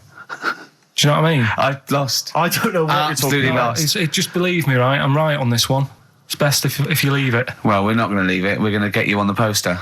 Yeah. I mainly have to see myself on videotape this morning. I showed him. The animal show I did, the show. Yes. I'm doing a video, and I did behind the scenes footage, and I've got you've seen it, haven't you? I feel a little bit of Carl on there, isn't there? Yeah, It's great. Yeah. It's lovely. He can't believe it. He said, "Is it playing slow?" Because he's so slow. When I come into the office, he's going, "All right." That's how you And talk. my head as well. I look like I'm looking into a spoon. I'm not happy with it. I just think that if we're willing if Ricky's willing to use his celebrity profile for the sake of the show, I'm willing to look like let's say a fairly handsome kind of cool customer. I think the very least, Carl, is that you appear on there as well. You could dress up smart. Are you worried that you'll look the worst out of all three of us? Who am I standing next to? I'm next to Steve. I'm fairly confident. Yeah. I like the way it's so predictable. You pull the string because you know what it is. You pull the string. What were we talking about before? I was until the most complaints ever, the Last Temptation of Christ. I haven't seen it. What is it? It's Scorsese, isn't it? It's Martin Scorsese, and I've bought the film actually recently because I was intrigued to see it, but I've not actually watched it. But from what I understand, the reason that it was so outrageous is because it has a whole sequence which shows what it would be like if Jesus had lived his life and not martyred himself on the cross, but lived his life as a human being, part of which is him having sex. And so I think that was chiefly what the outrage was, that it was showing this godly man to be, as human as he was supposedly, because he's supposed to be human as well. So that's the reason. That was the reason that there was complaints there. I don't know. I haven't seen the film. I can't say. You see him, do you? You see him having sex, I think, yes. Although it is an actor, Karl. Yeah, it's not actually Jesus Christ. It's not the real. It's not the real Robert Powell. No, it's an actor playing Robert Powell. Is that, you see, sex on films and all that, right? When I was growing up, I'd be watching. No, just saying an example of this, really, right? When I was growing up as a kid, and I'd be, watching films with my dad, right? He'd really be enjoying a film, right? And then a sex scene would happen. Right. And he'd go... On film? Or just behind you? Yeah. In the film, a sex scene would happen. Your brother up to his old tricks again. And he'd get up and go make a cup of tea, right? Right. Typhoon? That he'd stolen from some sort of telephone box? And, even recently, he thinks it ruins a film. Do you know what I mean? Because there's no need for it to happen, is there, really? Yes. Why? Sometimes it's warranted. If the film itself is some films it isn't though. Some films it isn't. Of course, some films it's arbitrary. I think the films that him and his dad watched together on Channel 5. Yeah. Probably not. Is it only on Channel 5 in your house? But let's put it. Yeah, if you're watching, I don't know, a late night Friday night, from 1983. Yeah, Illegal Briefs. A beautiful lawyer has to defend a man who may be a killer. She falls in love with him, but does she know a real man? Oh dear. You know what I mean, though. Lest you forget, of course, that I... Love Heat. With the bloke that is now in... Go on. Of course, that I, according to the Internet Movie Database, I once appeared in one of those films, in the film Killer Image, a Canadian film, I believe, from 1989. According to that computer... it's all wrong, website. isn't it? It's all wrong. It's all wrong. Of course it is, yeah. Apparently, I was in that, and I played the role of Kirk. Was it a porn thing? No. I think it's just an erotic thriller. Oh, right. That I supposedly... You only had a very small part, though, didn't you? Indeed. Yeah. But no, do you know what I mean? Sometimes you don't need to go that far. Say, like in this Jesus program, right? Film. What was it called? The Last Temptation of Christ. talking. You know what? What's his name? Is it Ralph in The Simpsons? Yes. I drawed a kitty cat. It's like talking to that. Yeah. No, but right, this sensation thing, right? Do you know, often we don't get that many complaints on this show. We don't get very many complaints. And I think that's either because there's no listeners, or B, it's because most people agree with Karl. And that terrifies me. Or they let him off because it's like, you know, you can plead insanity, you can go mental and kill a few people, but they go, oh, he's a bit backwards. No, but was it because, like, they're saying that he was having it away? Or is it because you saw it? What got the complaints? The complaint was the very suggestion. It was a blasphemous thing, not the fact that you saw an actor's knob. So what about if they just cut it down a bit and you like saw the little stable door closing? It wasn't the baby Jesus having sex. It was the grown man. The stable door shutting. No, but do you know what the they do? nativity scene? Oh, that is brilliant. The wise men saying, I can't believe we brought myrrh, we should have brought condoms. It's like that, yeah. There's 2 for 1 offering, Boots. Yeah, I don't know what we were thinking. With frankincense. It's just it's always awkward. Should we apologise now to the Christian church as well? So Sorry, the little Chinese fellas, little Welsh fellas, and the little Christian fellas. We haven't said anything wrong. No. It's like, you see, when I was growing up... Stable door. I love the idea that in Karl's world, he was born in a stable, just thought, well, I love this place. Yeah. I'm just going to stay here the rest of my days. This is good here. Oh, brilliant. But when I was watching telly with my mum and dad, I mean, it still happens now, right? My dad will sort of go, oh, ruined. Good film ruined, right? Yeah. If some sex scene happens. But why doesn't he But just what are we ignore talking it? about sex scene? Are we talking about a kissing, or are we talking about penetration and looking at the camera? Going, just- are you enjoying this, Pilkingtons?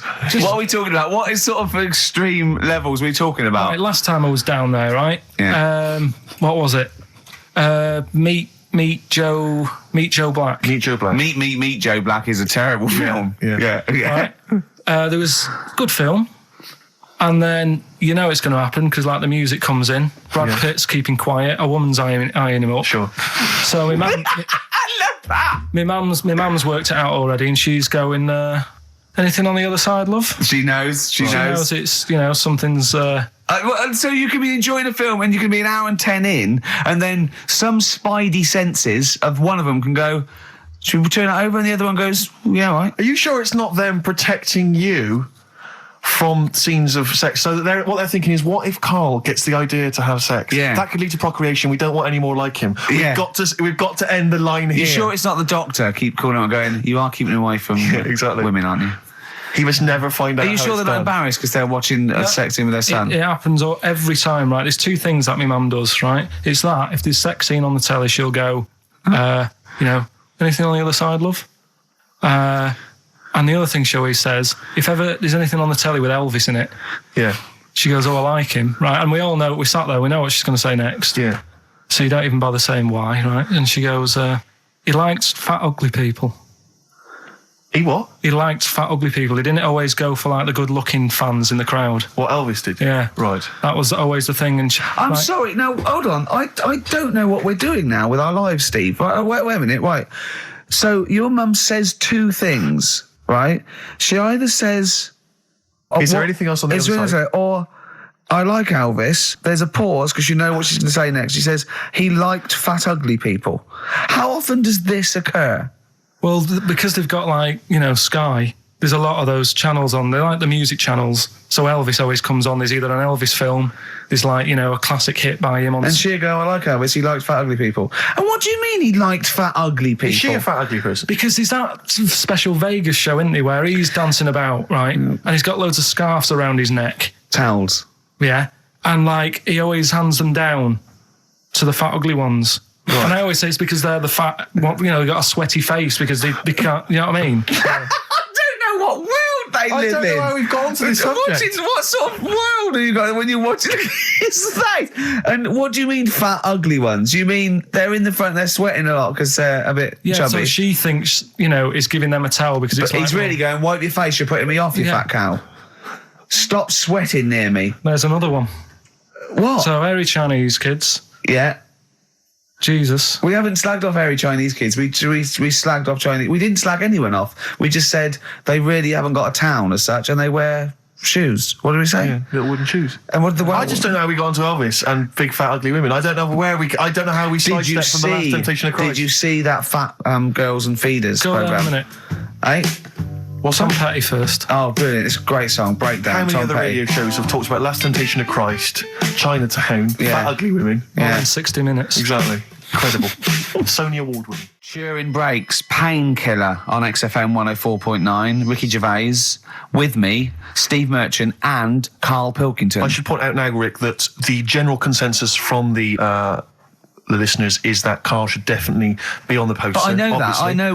There's an interesting email Of course here. they should. They're It just right. says, I'd love to see Karl on the poster, especially as I'm watching him on the webcam today, and wearing that shirt, doesn't he look like Charlie Brown? He looks just like Charlie Brown from the Peanuts cartoons. Oh my God. That's it. From now on, if anyone ever asks me what he Karl does looks look like Charlie Brown. Oh, He looks it's just like great him. because Charlie Brown has got that thing. You've got less features than Morph. It's just a round head and there's human aspects. It's just the bare minimum. When I draw a cartoon of him, it's so easy. Yeah. Ah, The thing is, right, if I go on the poster, this is what I'm worried about. Where do you go from there? what do you mean? What Well, are it's you talking difficult, isn't it? Do you know, like before, you were talking about the complaint that a TV channel got about some fella putting bacon? Yeah? about? Yeah. That was me. Yeah, you were talking about a I fella didn't who- put the bacon on, but yeah, I was talking about it and it Yeah. got a complaint, yeah. Right. Now, he had to do that to get a kick. Yeah? Yeah. Where do you go from there? And it's the same for me on a poster. Once they've seen me, Yeah. And we get sued by the estate of Charles M. Schultz for using without copyright his most popular creation. Oh, it's dear. just that if people don't know, it keeps them interested. They don't need to They're know not what I tuning in like. every week on the off chance that we'll... They're wondering what you look like. Yeah, but the ones who are, it just keeps them. They won't let them down there when they see your picture. It won't let them down. It won't be a letdown. It's exactly as it should Leave be. it. Anyway, Yeah. competition, yeah? Right, let's get the answers. Let's get this out of the way. Songs of phrase. Songs of phrase, just in case you just tuned in, it's a new feature we've been doing. We take songs and chop them up and that, and it's a phrase that has cropped up on the show a few times. This week we were going back to the classic "Me Auntie Had Wind" for 5 minutes. Let's go back to the classic. And let's have a These are the have a answers, listen. is it? Okay. My Auntie had wind. Right. So what you had there is you had the Knack Yeah. with My Sharona. Uh-huh. Auntie was some Manson track. Well, you don't even know what it was. Auntie Everything, I think it's called, some album track, right? Then you had Bill Medley, Jennifer Warnes, I've Had the Time of My Yeah. Life. You had Bob Dylan, Wind. Wind. Idiot wind. Blowing in the Wind. Oh, blowing in the wind, was it? What was after that? Four was 2468 Bob Dylan. Motorway. 2468 Motorway. Yeah. Tom Robinson. Tom Yeah. Robinson, yeah. That was the 4. Then you had the 5 from Manfred Man, 5, 4, 3, 2, 1. We wrapped it up with a bit of 5-star for Yeah. a minute. Something about, Can't wait. yeah, can't wait another Can't minute. wait another minute. So they're the answers. Yeah, We're well, looking for someone who, I don't think we got anyone who had them all right. But Nobody got all 7, although in your little answer list then you only listed 6 because Yeah. you got your numbers went out of sync in your own brain. Well done. Once again, smooth. I tell you what, Karl, why don't you next week at least write down the answers for yourself? don't need to. Well, you clearly do because you just embarrassed yourself. Don't need to. You've proved that you do. Right, okay. anyway. Well done. I'm going to give it to Paul Tier, PJ Tier, because he got 5 of the 7. Well correct. done. So he gets... And he's getting that signed Kevin Spacey Yeah, DVD. if you can just email us your address as well and get them off to you today. All right. Brilliant. That's what Well you're done, dealing Paul. with. So you've done that competition, that's been put to bed. Let's have a great tune, Rick. And then what else we got? We got some monkey news? We've got monkey news. We've got cheap as chimps. We're doing the film thing. Right. Got the You can film win- thing. What you can film win is it this week? Silence of the Lambs. You can be owning that by 3 o'clock on VHS. Is it about $4.99? Is it? Thereabouts. 20th century boy. Come on, Mark. Some people want a 21st century boy these days. Mark Bowden there. A little bit out of date on XFM 104.9. Ricky Gervais, Steve Merchant, Karl Pilkington. Right, it's that time again, isn't it? Monkey news. Yeah, monkey news. Oh, monkey news. Right, if you're a new listener, this is where we do a bit of monkey news. Oh, imagine him giving these charts on a news programme, Yeah. like News Night Review or News at 10. Over to Karl Pilkington. Yeah, all right. This monkey's gone mad again. Go on. Right, we've done quite a lot of good stuff. The one that sort of kicked up most of the fuss was probably Ollie the monkey. I love the fact that they're all monkeys. He's a chimpanzee. Wow. It's an ape. Well, today, right, we're looking at one that's it's called Coco. Oh yeah, the sign language one. Well, what I've read about him is he speaks, right? Oh, God. Highly educated. Yeah. Photographer. Carl! Right?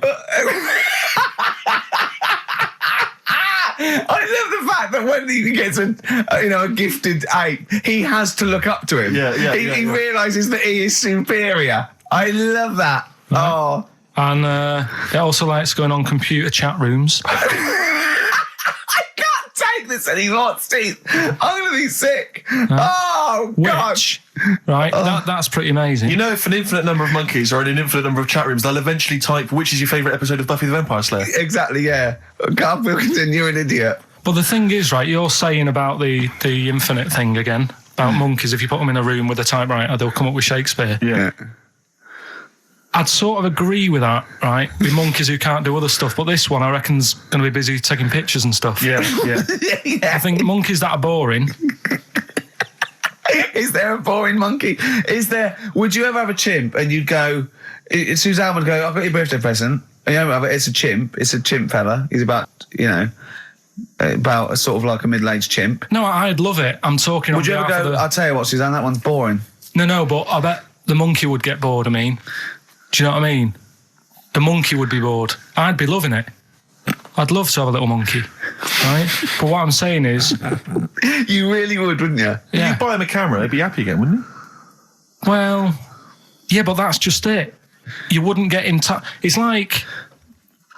If you can do other stuff, you don't want to do the boring stuff. Forget the typing. Forget the monkey's typing. Talk about this monkey that's a photographer. No, but we are in a way. I'm just saying that would be happier... Monkeys that have got nothing else to do, if they can't take pictures and that, and they can't go on chat rooms, they're happy to sit in a room typing away for infinity, yeah. Do you know what I mean? But he's got maybe a little exhibition to put on. Do you think... Do you know that most chimps and apes and monkeys still actually just live in trees? These are in laboratories and zoos and things. You know that's not the norm. These monkeys walking around sort of chatting and riding bikes. Yeah. You know, that's not natural. Exactly. No, I know, but if you left a bike in the jungle and then came back a few years later, there wouldn't be monkeys riding around on it and a book. If you left a bike with a book in the basket, right, and you went away for 10 years and you came back, there wouldn't be a whole new transport system and schools. No. They'd eat it. They'd throw it round and eat it. All right, then, so what you're saying is you can't... You see, what I think is, right, and don't take this the wrong way in that, right, Stephen Hawking, Yes. right, now he had a bad illness. Now, I wonder if he'd be as bright as he is if he didn't have that. Right. Because he's had time to sit down, he's like, well, what can I do? Yeah. They've gone give him a book, and he read it. I like that. Give us another one. Yes. He's got a lot of time on his hands. Yes. Now, what I'm saying is monkeys... Yeah, Right. This one here, Coco, which I think was a gorilla, Right. right?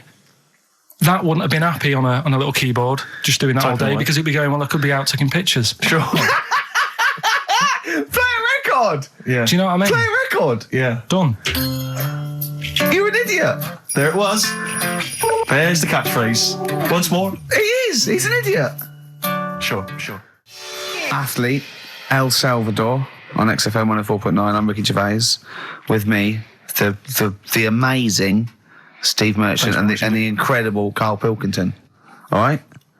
Right, we've done that. Monkey news. Right, straight. Let's hit them dead. Let's go straight with cheap as chimps, Karl. Right, well, this will probably finish today, to be honest. Oh, right? Because what if we looked at it, cheapest chimps, we found out that... They eat one banana. Next, go on, do this one. One banana a day and that. Yeah, that's right, it, brilliant. So what... It was a long-running feature, go on. What? Sorry, can I just ask again, what are the rules with cheapest chimps? It's just, if you wanted a chimp, how much would it sort of cost you? Brilliant.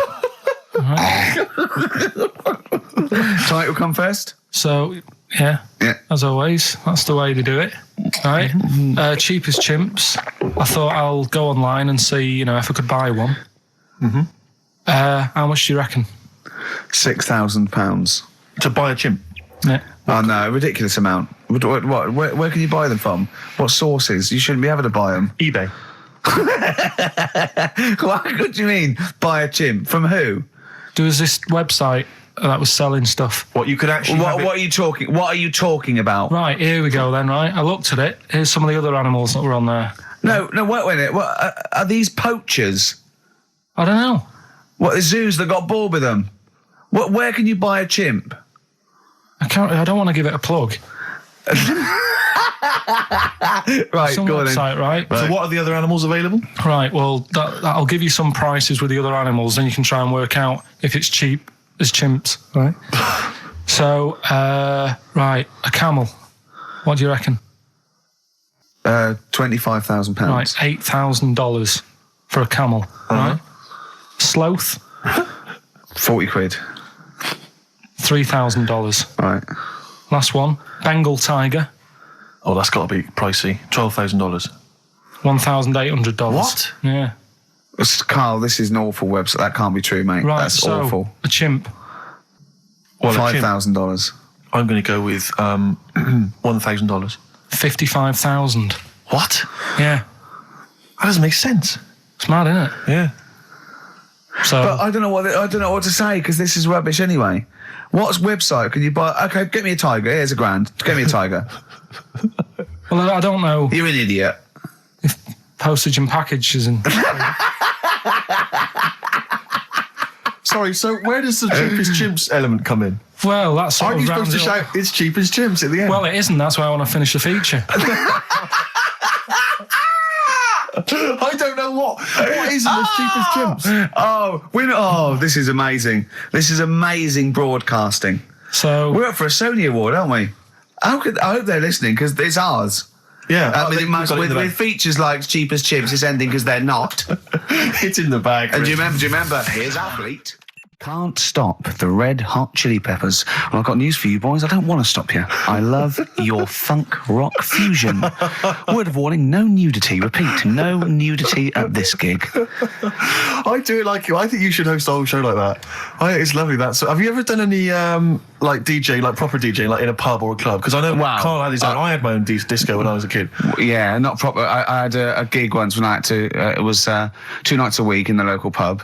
Just the 2 decks. That it was in a suitcase. You know, there's those sort of all-in-one thing. And they just wanted the same records. They wanted Rod Stewart, Baby Jane. They wanted about 11:15 when they were all drunk. They wanted Don McLean's American Pie, which they all sang along to. Yeah. Uptown Girl they liked. Right. But yeah, I didn't used to do the talking. Did you do at all. the patter? No, 'Cause I couldn't. I just don't understand it. I just love those wedding sort of DJs that they have to give you extra information. They can't just play a song. They have to say things like, "Ooh, all the way back there in the Commodore's easy." It's sort of like they have to tell you something. Who's listening? They're just going to play the next record. It's a wedding, yeah. It's like, there's the controller of a local radio station listening. He just happens to be at the wedding thinking, hang on. Hold on, he's played a record, but he's got extra information. Well, they should do useful things at a wedding. Like, will the overweight aunt in the purple dress please now take the floor with little unfortunate kid and let him hop around? As the dance floor is currently empty, will any 8-year-old boys wearing those tiny tuxedos please slide across the dance floor on their knees until they are taken home and put to bed early? I went to one once. And the bloke who'd hired it went to the DJ, and this DJ that had come with this sort of party wanted a 70s disco, and he looked like Woody Allen, right? And I was sure he used to be a gentleman's outfitters, like, and he said, "Oh, I wanted a 70s disco," and he went, "Well, I've got Bicycle Race by Queen lined up, I've got ELO, and I've got Cliff We Don't Talk Anymore." So, and he went, "Well, I went sort of more disco." He went, "I don't really want to blow All Me Earth, Wind and Fire before 10. But it's like all planned. There is a rule. There are rules. Will the 17-year-old girl who's dressed like Avril Lavigne please tut loudly because I still haven't played anything by Linkin Park? Will the 45-year-old woman recently divorced please cry now? Yeah, please cry now. Please cry now because it's clear you're never going to find another man.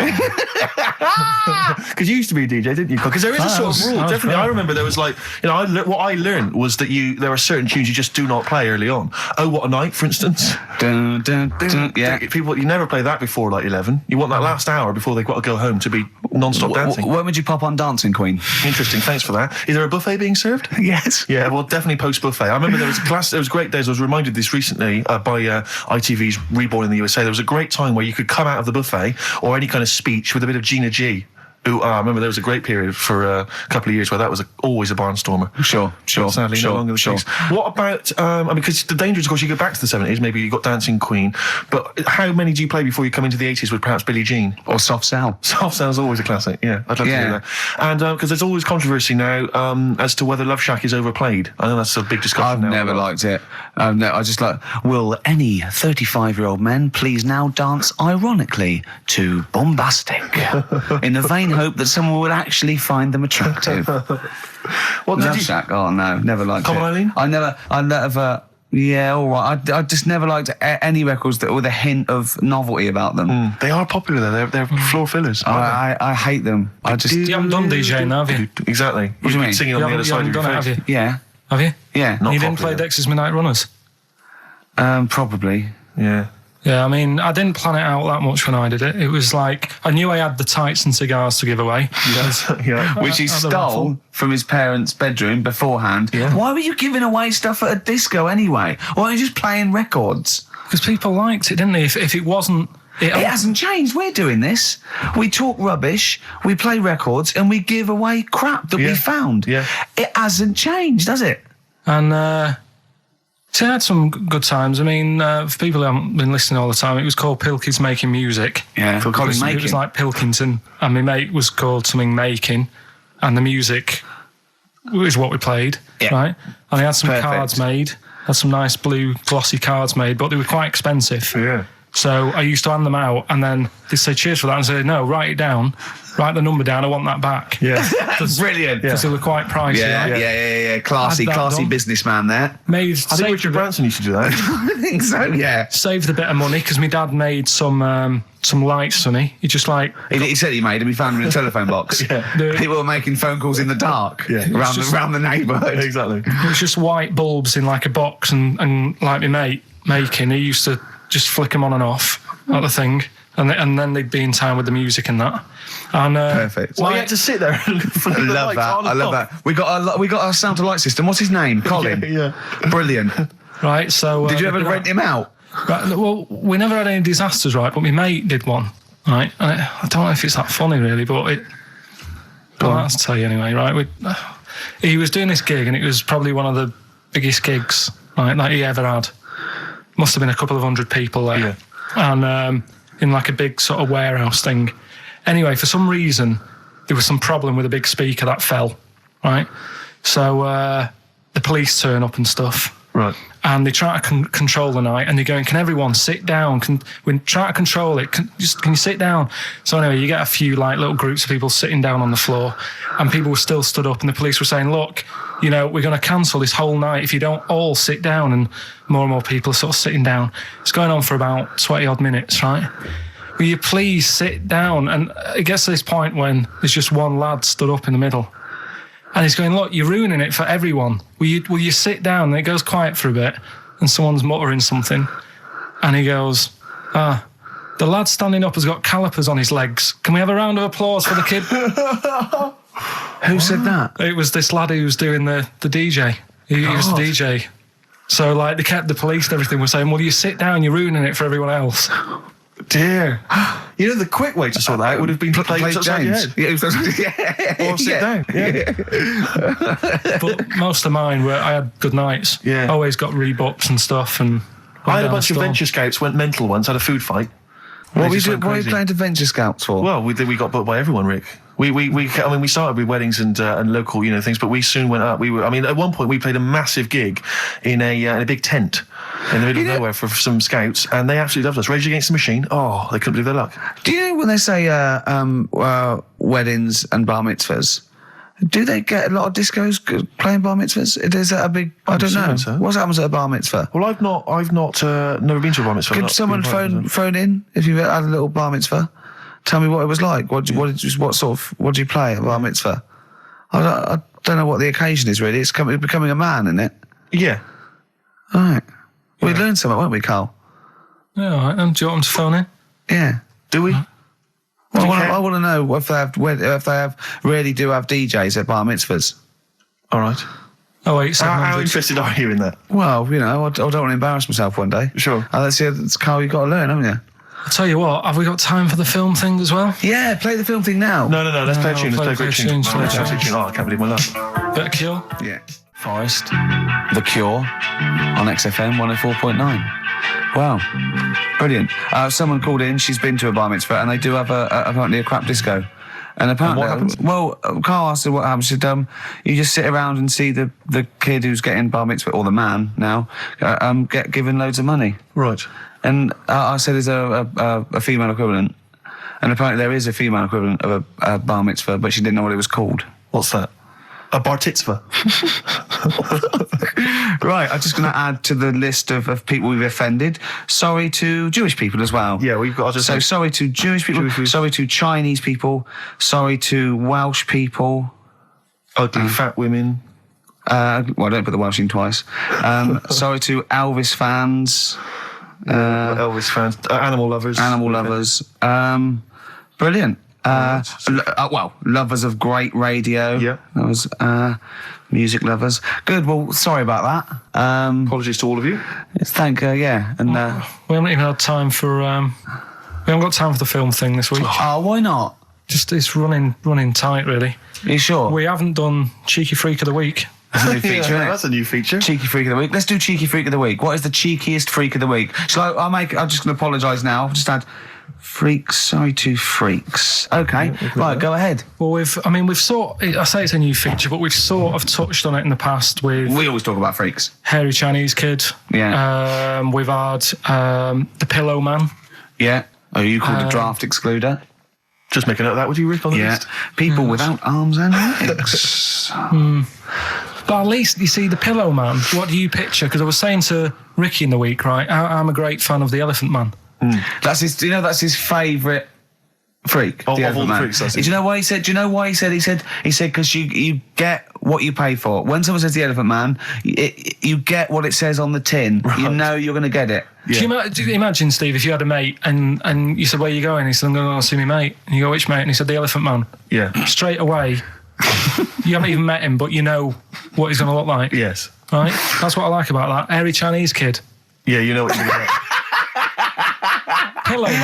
Pillow Man. Yeah. Not so good. What does that mean? It could be one of those big fat things on that show, couldn't it? A big pillow, like a. Yeah. They had that big thing about the fat people in feeders. They were getting up to like 60 stone and that big one. And there's a thing called fat admirers that just fancy fat women, right? And You writing that down? yeah, sorry, fat people. And they had blow up versions. It looked like a bouncy castle. Wow. Yeah. Really? Yeah. You'd be knackered when you blew that up. Yeah, You just wouldn't want to go forget it. Yeah. Oh God, That's people being cruel as well, isn't it? Because after watching the programme on Channel 4 about the fat people and fellas who like them and stuff, there was a story on one of the news websites about some fella in Germany, right? He was a big fella, must have been about 50 stone, and he fell over, right? And I think he hurt his ankle or something. And Timber. they sent firemen instead of like an ambulance. Yeah. So straight away they're having a bit of a laugh. They're not. No, they've got winching gear. Well, they didn't know. They didn't have winching gear. They had to use the hose pipes to carry him out. I think it was Anna Nova, that news website. They had to use the hose pipes. So they made like a bed using the hose pipes. Oh, yeah. And had to carry him out on that. And then they had to sort of get him into a special truck, they said. Mm-hmm. And do the same when they got to the hospital. I mean, that's mad, isn't it? They shouldn't do that. Although, Karl, I'm loving that story. I'm just worried that we're not going to be able to fit in Cheeky Freak of the Week. What's the which is Cheeky one Freak you of the nominated? Week? All right, Cheeky Freak of the Week. Something I found on the net. Yeah. A fella who had 27 toes and fingers. In a jar? No, still on him. And proper ones as well, not like little stumps and that. Proper, fully formed fingers. He had like... Was he a pianist? Close-up magician. I don't know what he did. He just said that he was... Cat's cradle professional. Did he ever work on finger bobs? He was saying in the week. For the crowd scenes. I'm now going to do Braveheart. He said about the Elephant Man. He said, I want to do a thing right with freaks where it's good and bad. He went, what did you said? The pro about him is... What about the fella with loads of fingers, or...? No, the Elephant Man. Well, he said the bad thing is he stretches his jumpers. When he puts them on. Yeah. And what's the good thing? Sort of, he never gets up and goes, oh, my hair's a bit of a mess today. No. He's always having another bad face day. I don't to complain about this head and shoulders. You're taking the piss. Yeah. Oh, dear. So that's freaky. Didn't you see an elephant woman in Manchester? Yeah, leave that. What do you mean, leave it? No, because it is sad. I know it's sad, but I mean, I don't know what my next sentence is. No, people always That think, should be the end. I don't need to say anymore. People will know what she looks like. It's a good name for her. Did she like buns? Oh dear. It was when my dad was a taxi driver and he used to sit in the front. Yeah. And she used to get a lot of taxis. Yeah. And he only charged you half price, didn't he? He was a good guy. well, the bad thing is as well with people like that, you don't want to offend them because they never forget.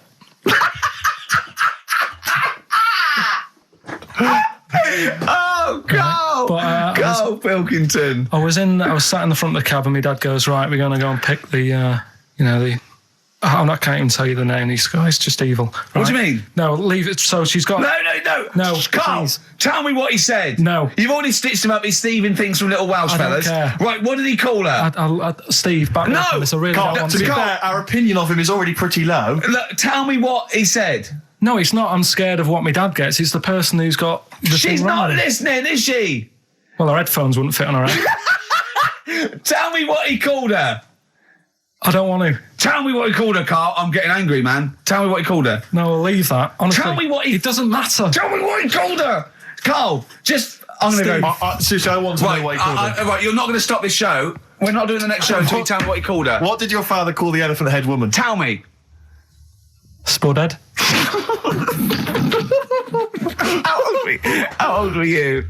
I don't know, about 9. Did you laugh? So did you expect to see a potato with a dress? He did sort of, again, it's a good name. Do you know what I mean? I had an idea of what it was going to be about, and he said, do you want to stay in the car, take you home, because you can't... Spudheads, you got lovely eyes. Can't.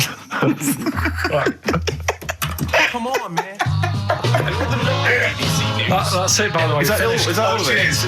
Bye. Brilliant. Well, let's end with LL Cool J. Magnificent. Yeah. See you next week.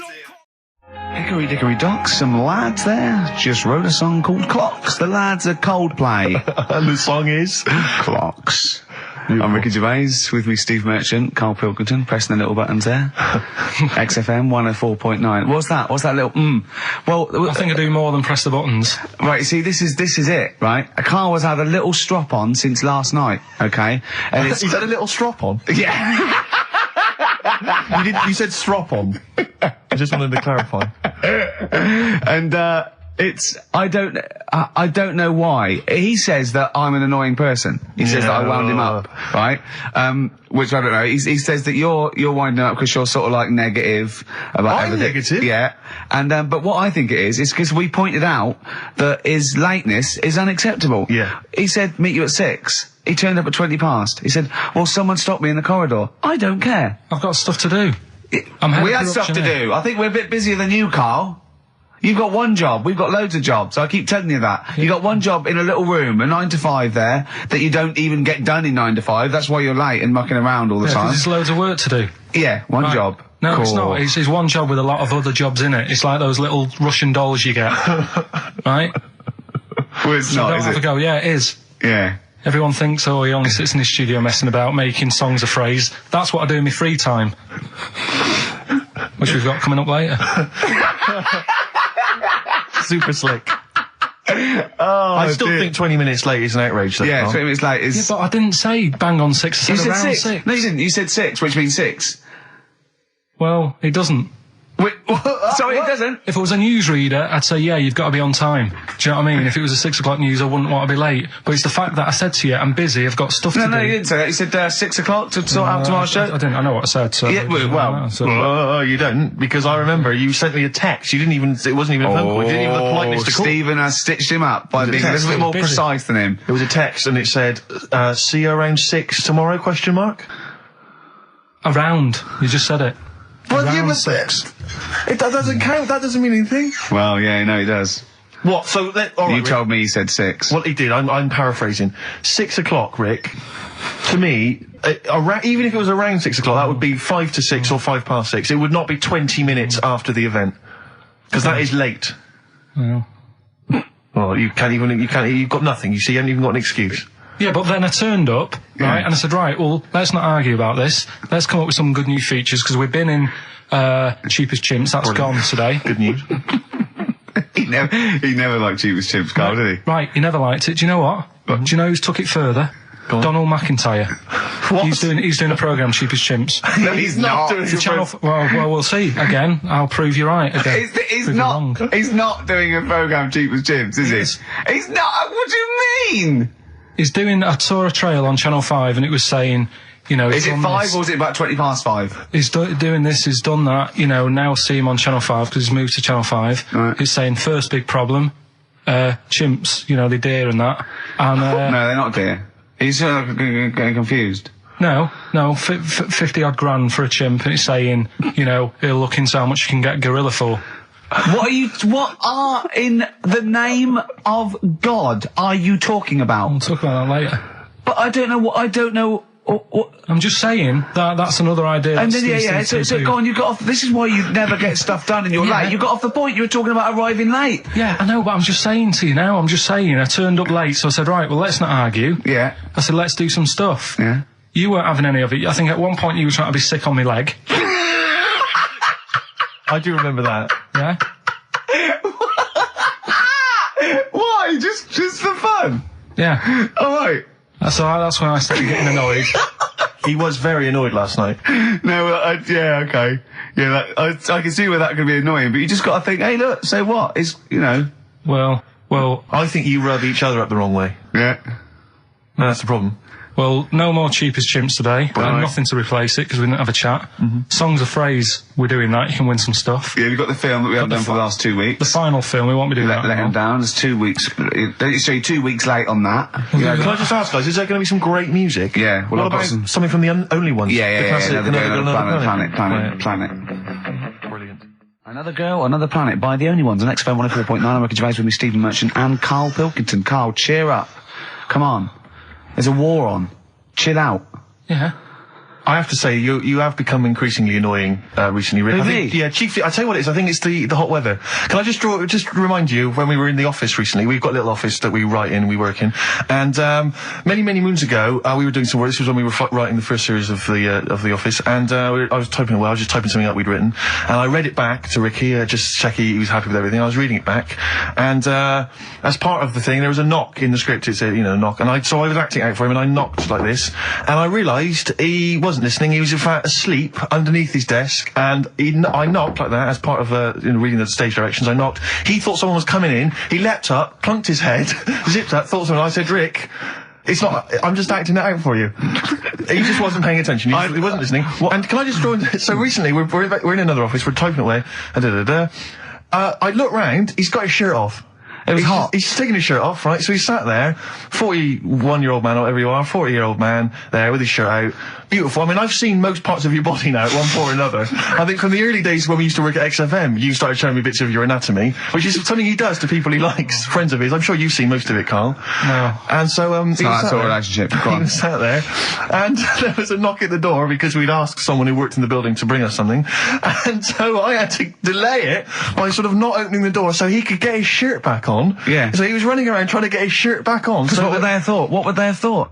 they'd have walked in, he'd have just been the sat thing there, is- stripped to the waist. Didn't they sort of think, hang on, what's going on? Look through the keyhole.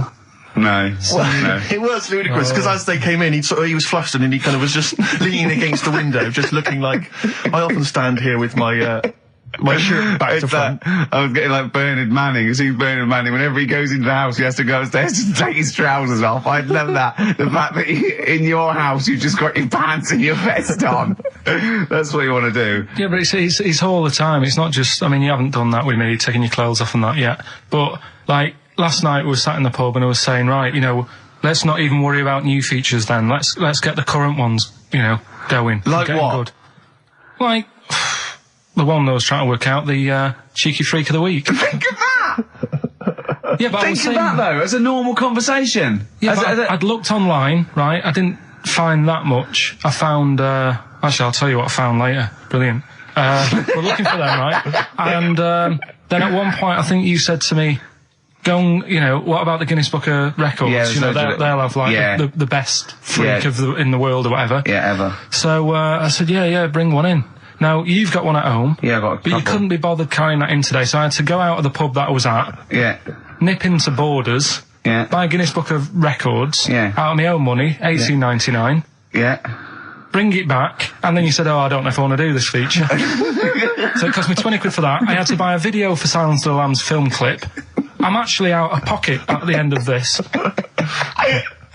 But do you want to work with me is the thing. If you want to work with, people would pay that sort of money to work with me, Karl. You're a lucky bloke. Think how many people think, Karl, he gets to drink and sit.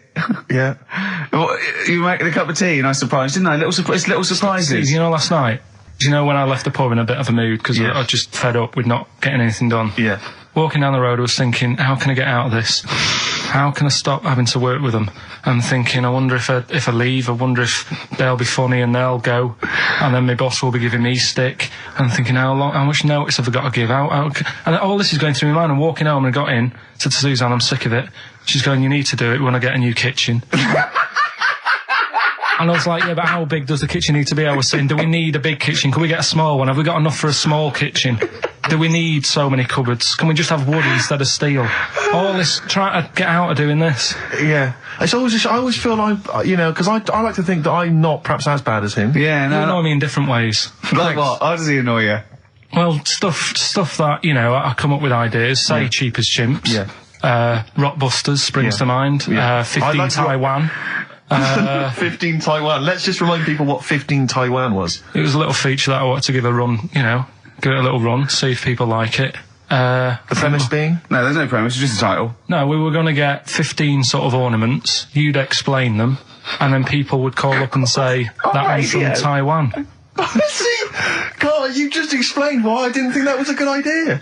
Yeah, By but explaining the good... you know the funny thing is, Steve, right, I was walking down Regent Street on Monday, walked past one of these big stores, right, and they've got all famous quotes on the windows, right, and one of them was something like, an absurd idea is often a great idea. Yeah. Do you know who said that? Go on. Einstein. Yes.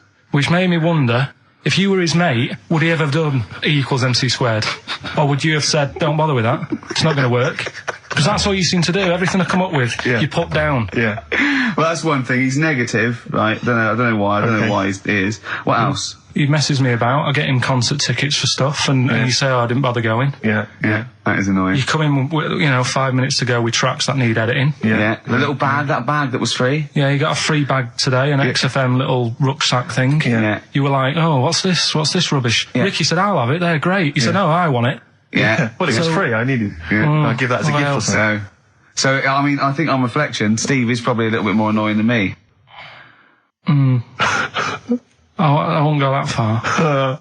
You are annoying. If I had to go away for a week somewhere, if it was a quiet place... Well, you are again, aren't you? That's 2 holidays you had this year, I mean. If it was a busy place, I'd probably go with you, because people, do you know what I mean, staring at me all the time, and that if I'm walking around with Steve. No, I'm just... Can I draw up a list of reasons I don't like you, Karl? Just being honest. What? I'll tell you, because the list of reasons I don't like you is incredibly long and getting longer. Just saying. Do you want another slap? There's a star. Ash, XFM 104.9, Ricky Gervais, Steve Merchant, Karl Pilkington. Karl.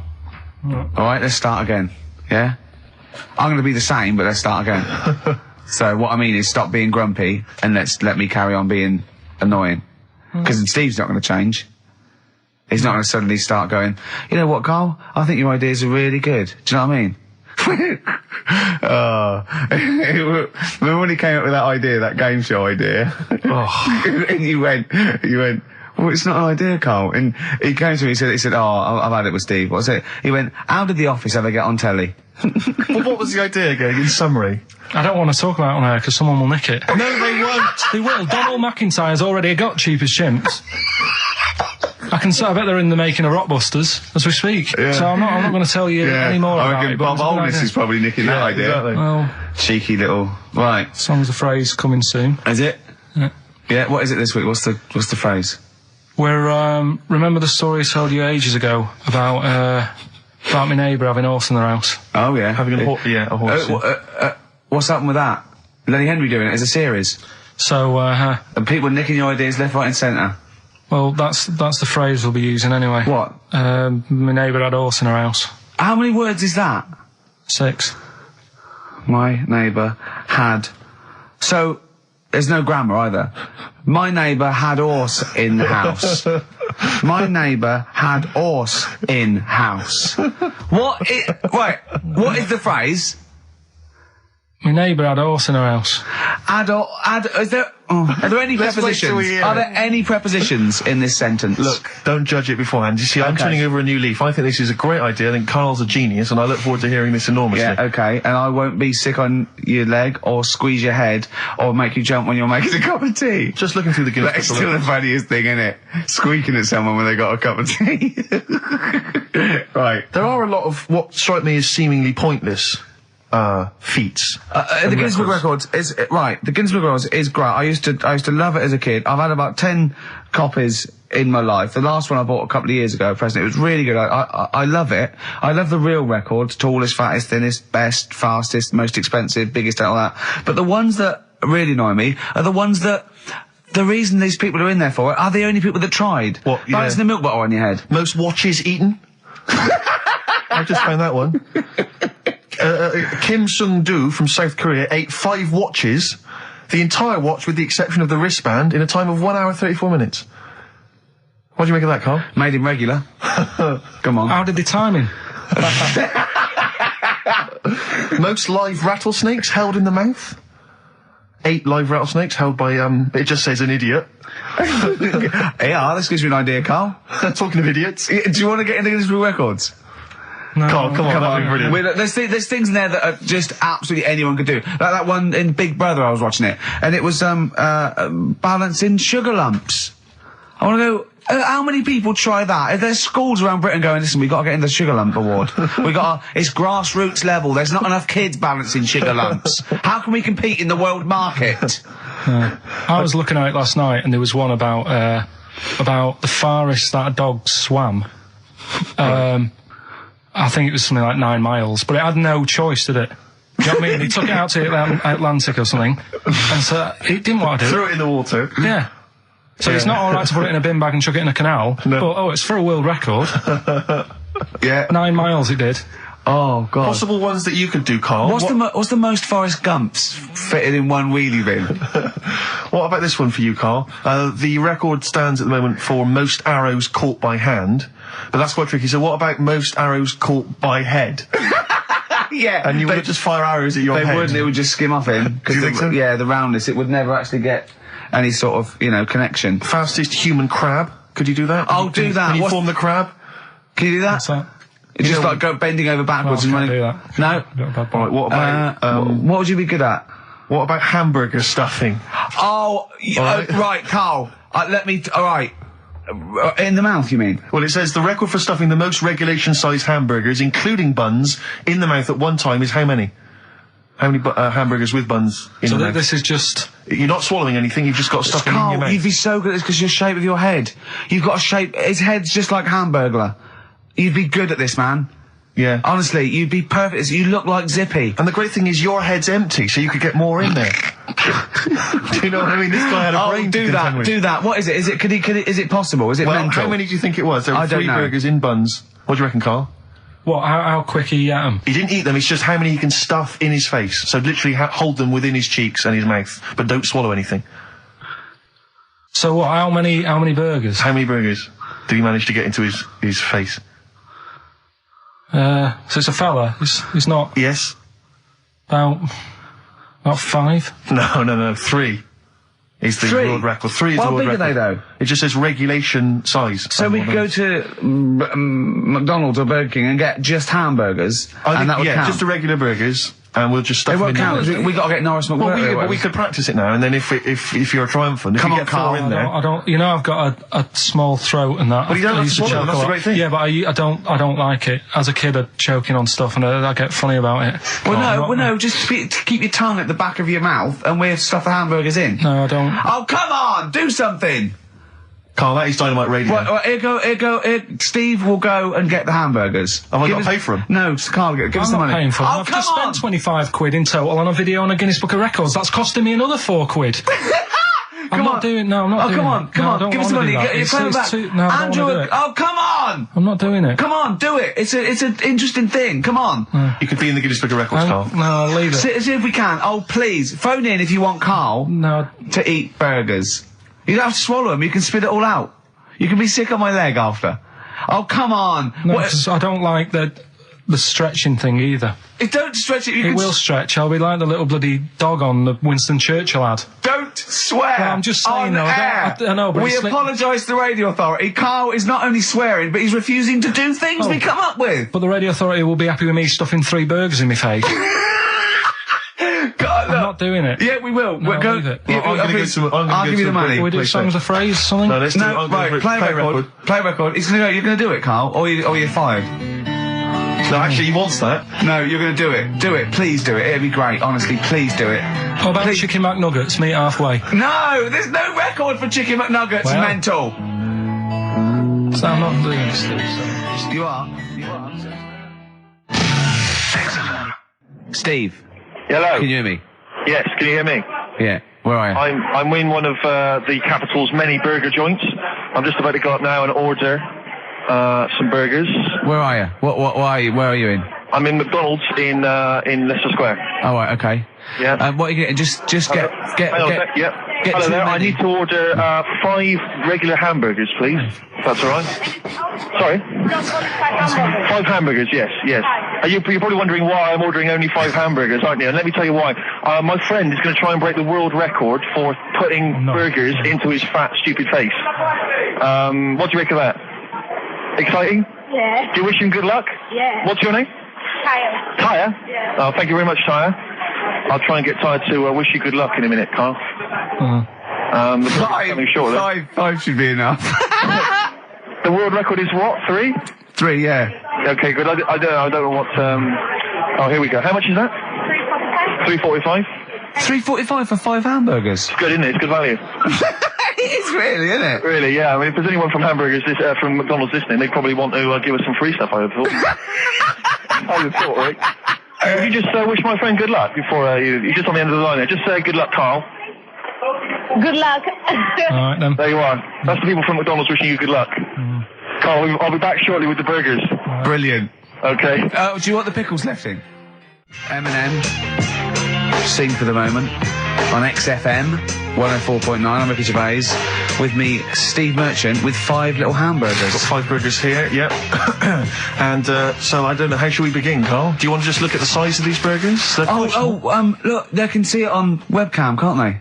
They can see us stuffing these burgers into your mouth. And by the way, I'm filming this, Steve. Look, Brilliant. Look, I've got a camcorder. We'll put this on unseen footage on a DVD or something. Or maybe on the website. On the Oh, Karl, what if you break the record? Okay, Karl, I'm coming round now to just monitor this and adjudicate. What's the web? If people want to see this on the webcam, what is it? xfm.co.uk. Right, okay. Hold on. So- Can I, Steve, I'm can not I do being that? funny. I'm not being funny, right? But I think I have got like a bit of a wheat thing.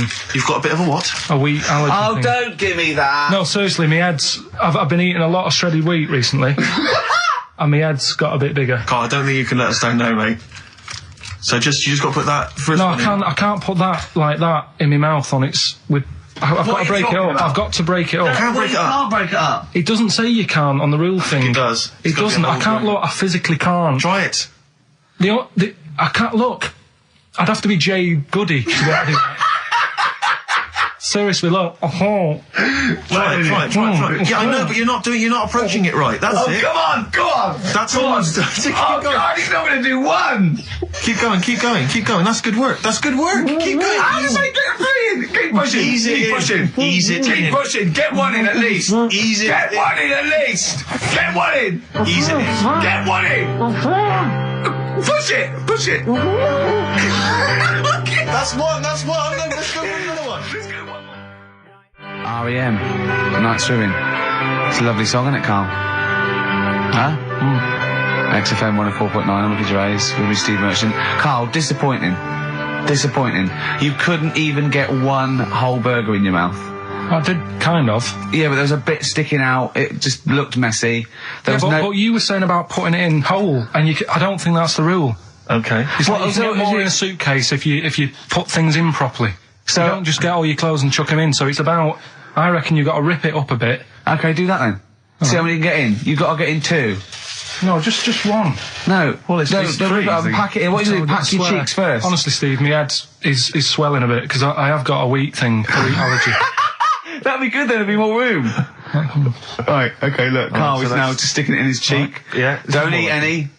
You can't swallow any. It's like a hamster, you gotta work it like a hamster. Yeah, stick it in, come on. He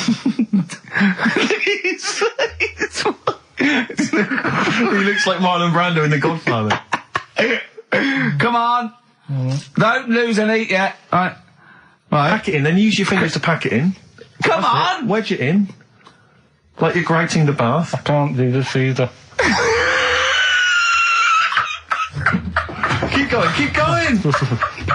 Keep going, don't give up so early.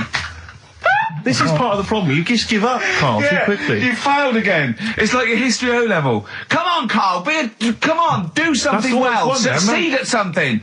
Push it in. You've got nearly a half a burger there. Oh, I'll come round there. You're chewing, don't chew. I've got a bit of food. I don't know what he said, but... Is that a whole one? No, it's not. I can see bits left. Come on, Karl. Come on, keep working at it. Keep working at it. But there's so much space in your mouth, I can see it. He's going red. Okay. Okay, we'll do another one. We'll do another one. That one then. We're doing a... Oh, are you alright? Are you going to be sick? Are you alright? Alright. Oh God, should we play a record? He's making my eyes water now. Okay, I'll find a different one for you. Find a different one for What him. about most grapes eaten in 3 minutes? I'll go. Do you want to do that? Grapes are easy, aren't they? That's easy. Great. Come on, grapes are easy. New single from Jesse Mailing, that's called Wendy. White Stripes, Seven Nation Army, that jumped twice. I apologise for that. You're the producer, Karl. Yeah. It jumped twice. Well, it's not my fault if people are slipping around because of burgers on the floor. You're trying to squeeze my head when the song's playing. What difference does that make? Well, anyway. Right. Don't take any. Right. I've just got some grapes there. We've counted them out. What's the record then? Okay, well, the most grapes eaten in 3 minutes, you've got 3 minutes, Karl, and you've got to beat Matt Hand from the UK, who consumed a total of 133 grapes in 3 minutes on the 8th of November 2001. Right, there's 150 So 150 in there. Right. Okay. So you've got 3 minutes. What are the rules? The rules You just are... gotta eat them and swallow them. And it's like Cool Hand Luke, right? You gotta just stuff them in and don't choke, because I got worried with the burger. That's a good advert for McDonald's, isn't it? Not only was I impressed by the cheapness of them, but he couldn't even get one in his mouth. Yeah. So, value for money there. Maybe they'd like to send us some free stuff. Yeah, free, or just money. Any some money would be good. Next week, Karl, you're eating Sony Walkmans. That's right. Yeah. Available for... Right, Karl. Right, I think this is going to be good, right? What we're going to do, right? We've got Song 2 by Blur set up. We know that's 2 minutes, so you can play that, because that'd be boring radio hearing Karl choke, wouldn't it, for 3 minutes? Exactly. So, when I say go, Karl, right, I'm going to go right on the minute, right? You've got to have a handful of grapes, and you've got to press Song 2 by Blur. When we come back, you'll be stuffing your face. Hold on. You don't ever do that. How can you work the buttons? I can do that. No, I don't think you can. You cannot touch the grapes until the opening note Yeah, of but Song hold 2 on. begins. When the Blur 2, when Song 2 stops, can we just push up the fader? So because you'll be stuffing Don't worry, your face. we're almost. Let's go. If we go. Okay. Any second now. Okay, right. You're Okay, ready, 3, 2, 1, go! And he's off. Good work from Karl there. He's approaching it cautiously to begin with. Cautiously. And he's keeping it. Well, let's just, just keeping people up. Come on, don't make him laugh. He's choking. He's choking. Oh, Karl, quick! Keep going, Karl. Come on! What happened? Did he just throw up? No! Don't make him laugh! Oh, come on! We can make wine. Come on, Karl. You're doing so well, Karl. mate. I want to go. Come on. Only. Why are you making him laugh? That was a world record attempt. Well, he's over the. Keep going. Come on! You got 25 seconds. Come on. Oh, I think that was a shame actually, because you were doing well, but something went wrong. I know, and I think those are bigger grapes than the ones I've seen before. They're quite big grapes. Look at his face, he looks so despondent. Come on, Karl, 8 seconds. Just a few more. 5. Come on, what's the matter? 2, 1. It's all over, Karl. It's all over. Better count how many you did. You can get good at this. We can get good at this over the weeks. I think that was a fairly pitiful attempt, actually. I really thought he had a... It's interesting, actually. These are harder records than you might think. Yeah, I know. 6, 8, 10. How do you feel after that record-breaking attempt? Not happy with that. What are you not happy about? The fella who did it, was he in hospital and just had loads of grapes? I was bored. I'm sure he wasn't producing a radio programme, that's for sure. Well, to be fair, neither are you. What was tricky about it? What did you find hard? I think having Ricky standing over me, sort of shouting, "Go on!" isn't normal. No. But that wasn't... He hasn't eaten any! Hold on, that's 50 left. That's quite a poor attempt then, by the seam of it. Would you think about trying to maybe do that again in a couple of weeks? Would you do some practice and try that again? No, leave it for the experts. And I noticed a tricky point. Maybe sort of when you had about 50 seconds to go, you seemed to be spewing things into the bin. What was that? Again, mainly Ricky standing over me. 88. He's got 88 left. Okay, so what's the mental arithmetic there? Because we put how many in? It was 150 in the thing, wasn't it? What did I say? What did I say I had left? Well, I'm not doing it again. 88. So you had 88 left. So 62. God, you're only at 62. What's the matter with you, Karl? There's people start you at 62. That is rubbish. That's disappointment. Let's leave that. So you failed on 2 world record attempts then. 62, and the record's that is rubbish. What were you doing? Oh yeah, but like I said, I've got a small throat. I can't drink a drink quick. Ever since the Mr. Freeze Pops when I was 6, that I nearly choked on, I nearly died on. I can't go back. It'd be like asking, I don't know, someone who got run over to play Frogger or something. What's Frogger? What, you mean real life computer game? Well, just a computer game brings back memories, doesn't it? And I can't do that. What's Frogger? Does Frogger get run over? Yeah. It's a little frog. And it has to run across a busy road. Do you know who he reminded me of? Apart from Hamburglar and Zippy and all that. When he was mentioning those grapes, because the shape of his head, it looked like a game of Pac-Man. Yeah. It did, as he was getting to him, it looked like... We should have had that music. It looked just like it. Oh, God. Do you remember there was a board game version of Pac-Man? Was there? I mean, the only thing that Pac-Man had was the fact that it was on a computer and it was a little face eating things. But imagine that as a board game. But there's board games of, like, things that you don't need board games for. Yeah. It's like there's board games of charades. Do you know what? You don't need that. It's like parlour games. Board games of let's watch the telly. Yeah. Let's play sit around. And it's all like 1999. You don't need it. New from Mattel, a stick. Simply run along, clanking it against a fence or a metal grate. It's fence stick. In the picture of it, oh, Nan, that's my stick. I'll tell you That's what. my fence stick. Do you know I saw in a shot recently the board game of Cold Feet, the TV show. That is a winner. You are John Thompson. Yeah. Go back. Yeah. It's a good game. Drink 8 pints. Go on. Songs of phrase. Songs of phrase, nicely done. Right, we'll get this going. How do you feel, Karl? Yeah, all Again, right, all disappointment. right. Disappointment probably to your family and friends. Well, I don't think they'll be that gutted, to be honest. Right, songs of phrase. Well, Carl, why don't we beg him to come up with songs of phrase? Because it's a big tease. People love that. Yeah. It's one of the hot new We've radio got quizzes. one more thing for you to eat. No, I'm not doing any more of that. Seriously. Play a song? Right, songs of phrase next. Right. That was rubbish, that half hour. Rubbish. That's great. Roots. The Seed, XFM 104.9. I bet that is a record. Eating grapes whilst DJing. Possibly. I'm assuming if there's any listeners out there that have a record-breaking attempt they'd like to see Karl undertake in future weeks, they should email in. I think Jono's got that one. Right, what have we got then? That's that. Right. That's the silliness aside now. Let's get on with the proper show. Right, songs of phrase. Yeah, let's do that. On to the classy stuff. Yeah. Do you want to do the prizes first? Right, now then, where are they? Here they are. I haven't seen these, but I'm excited as ever. Alright, we have a t-shirt there, arbitrary t-shirt that you have probably stolen off of someone. What does it say? Is it the Red Hot Chili Peppers? So That's we found right. that. That's not too bad. It's a big t-shirt there. On DVD, this, should you be giving this away? This looks like it's the film Don't Say a Word. Yeah. And it's, it doesn't have all the proper packaging. It's literally the disc, the DVD disc, just loose.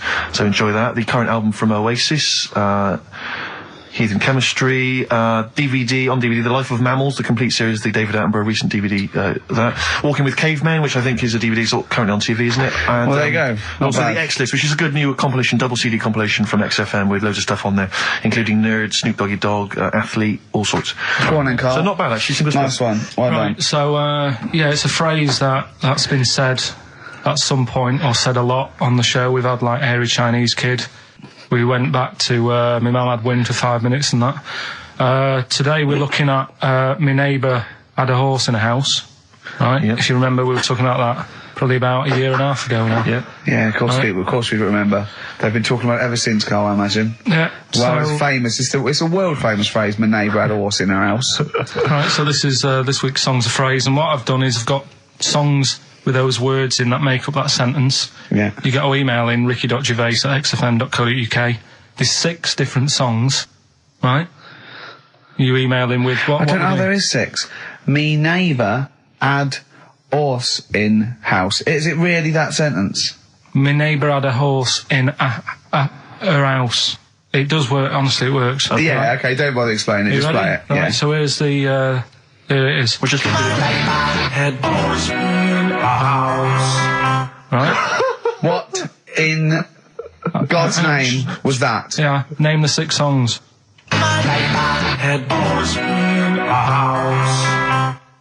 Huh?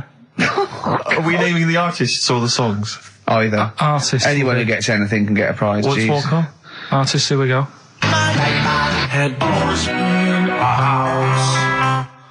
That's tricky, Carl. That's very hard. Once more.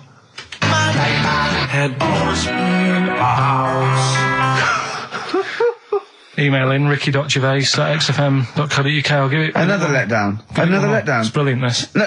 How can you just say that after I've just been stuffing grapes in my face and that? Well, you failed. You didn't get one burger in, right? Even when you tried to chop it up, there's 3, right? So that's it. Well, Steve, out of the goodness of his heart, went to McDonald's. Okay, I got some grapes. At 62. That's got nothing to do with this, though. This is my game show here. Bob Holness didn't say, yeah, Blockbusters is good, but I never see him eating grapes. So this is a different thing. Forget that. Right? Here's the clips again. Here's the clips. Oh, you know I said I was going to turn over a new leaf and not criticise your ideas? I think it's the end of this one, mate. Oh, he's done it again. It's atrocious. ricky.gervais@xfm.co.uk if you've got any idea. Dandy Warhols. We used to be friends. That is Carl's favourite record of the year. Yeah. Yeah, new He music, better new music. gets one play a year, and he chose that. That's what he chose. It's all right, but I mean, that favourite track, innit? He played that. That was Carl's choice. Just something new. On XFM 104.9. Don't worry, we've got some really good stuff coming up later with me and Steve. If you're from the 70s, you might like it. You see that he's getting too cocky, isn't he? It's arrogant. It's sort of like I mean, we've tried giving him something in his life. He's got, you know what I mean? He comes in and tells us this sob story of just like a trail of failures, and we've said, Carl, come under our wing, right? he just started picking up on him. A few other people's right. And then he does that. He fails at the burgers, he fails at the grapes. He will not trust us with, you know, what we want to do. I don't know what more we can do. It's like I've saved a mouse from a cat's jaws and it turned around and bit me. Yeah. Yeah, that is a brilliant analogy. It's a bit like we were trying to give you something that you could care about, that you could be passionate about, that would somehow give a meaning to your life. You would be in the Guinness Book of Records alongside... I mean, Bubble. Bubble failed. Do you want to be Bubble? Do you want to be Bubble? Or do you want to be the bloke with the milk bottle on his head? Exactly. Who's in there? The guy who ate the watches. Yes! Now, I've got an idea, Carl, because you're getting all stressed out. I don't know what it is. You're getting funny. I don't know what it is. I don't know what... Because you're annoying me. Wow, you say that. Started midweek. I don't think I annoy anyone else, so it's just you on that. So... I thought maybe we could all three of us go away to a little health farm for a weekend, just get like a triple room, right, and that isn't happening. Why? You've just reminded me because you've been annoying me. Steve started getting on your case, you know, sort of ganging up on me. I'll tell you now, Steve, I just forgot. Remember a couple of weeks ago, you said to me that my pub quiz team is rubbish. Yeah. Right, well, it doesn't matter anymore because you're not part of it this time. That's bad. That's bad, because it's interesting you say that, Karl. Karl, you say that because I tell you this, I found someone, mate, who could be filling that tricky fifth member. I wanted to test him out this week, mate. On your team. Test out on your team. Because I'll tell you what this is like. I don't know if you're familiar with Paul Ince, who used to play with Man United, right? But everyone used to say he's the governor. Right, even the players used to call him the governor, right? And Alex Ferguson at Man United was like, I'm not having this. Yeah. I'm in charge here. And he got rid of him. And that's what's happened. You were moaning the other week, saying your team's rubbish, you don't know what you're doing. Yeah. Well, let's see how you do on your own, right? He's turned, isn't he? I'll be honest, Karl, I'd like to be on your team. Well, sorry, Paul Ince. You'll have to go and join Middlesbrough, or wherever it is it's gone to. Karl, what can I do to get back on your team? It's not happening. I've already filled your bins. Don't let him have the upper hand, Steve. No, wait a minute. I'll tell you what always annoys me, though. Ricky spends most of the show slagging you off, right, having a go at you, annoying you in the week, squeezing your head, making you eat burgers, right? But you always take out on me. I'm the one who always gets the insults. I'm the one who's now relegated from your team. Why, you see, this is the thing. You're just as bad as him, really, because you're siding against me, because you know that I'm willing to take it. The truth of it is this, you know that Ricky Gervais is keeping you in burgers and grapes, metaphorically speaking. He's the one that's got you in Heat magazine. I just spat all over you. Guinness Book of Records. You see? Get me a tissue. He's just squirted tea, laughing all over your Guinness Book of Records. I'm assuming I'm going to get the flak for that. No, it's because you made me laugh when I was drinking, because you went, and it made me laugh, and I spat. I just think it upsets me that you never pick on Ricky. You never ever go in, because you know he's the one who's raised your profile and made you a little bit of a celebrity. We've missed one here. Using his teeth, Raman Andiapan, right, husked a coconut. He did what? He husked a coconut. He's the fastest coconut husker in the world. What does that mean? I don't know, he pulls husks. What's that? Little nice, look. What's a coconut husking? He pulls the husk off. Look at Karl, just with his head down. Karl, come on. What's the matter?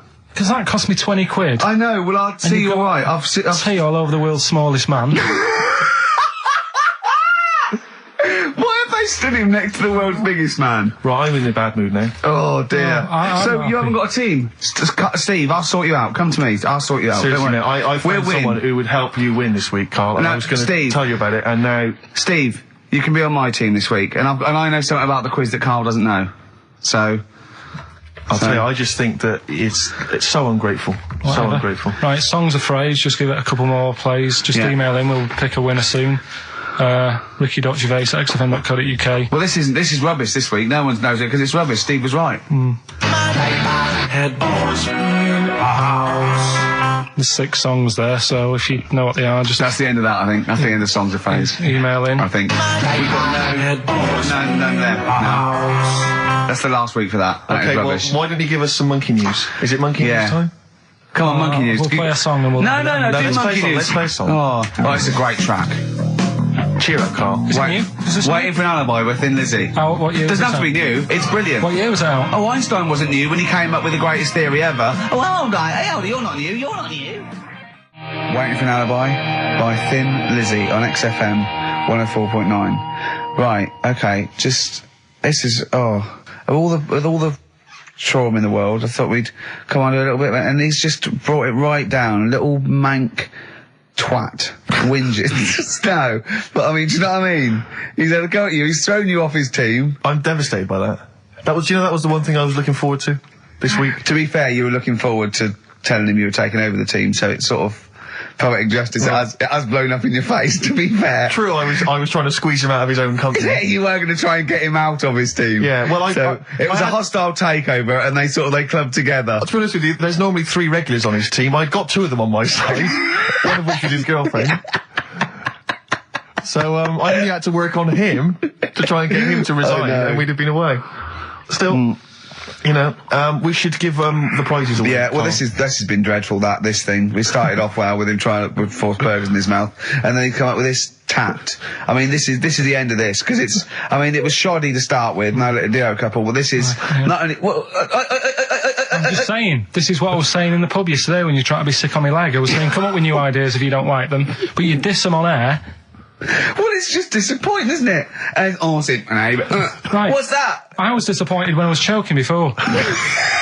We were disappointed as well. Yeah, you didn't try. You didn't try with the grapes. You were just like chewing on that. You meant to just throw them in and swallow them. Songs of phrase. It was 6 songs. It sounded like this. Boring. Right, what are they? Just give you 6 answers. songs there. We had Lionel Richie, My Destiny, for my. Tricky. Neighbour. Oh, that's XFM. Ooh. My neighbour was Space. Neighbourhood. Had Harry Connick Jr. Had to be you. Yeah. Right. Had a neighbour had a horse. America. Yeah. We had a horse. In was Lisa Stansfield with pathetic. In All the Right Places. Oh, pathetic. Did anyone get that? And No one got that. Animals. So that was pointless. All right. Well, the most anyone got was 3, and we're going to give it to Deborah, and that's possibly Deborah and Kate. They got at least 3 of those. So well done. Well done. Yeah, there's prizes on the way. That's the end of that. So that's the no cheapest chimps. None of that anymore. What have you got left? You got the film to do? Let's see what you've done with the film. Hang on. I'd love to have some monkey news though. Go on then. Got any monkey news? Yeah, got some monkey news. Go on then. No, Rick, come on, cheer up. Well, it's just sort of like he moans that he's got too much time on his hands, and he comes up with that okay, shite. Monkey news. The jingle, please. Oh, chimpanzee, that monkey news. Okay, there's been quite a lot of stuff going on. There was a few bits in that Guinness Book of Records book that cost me 20 quid. Yeah, well, that's not news, is it? They printed that probably last September. No, so there's one in there. New music.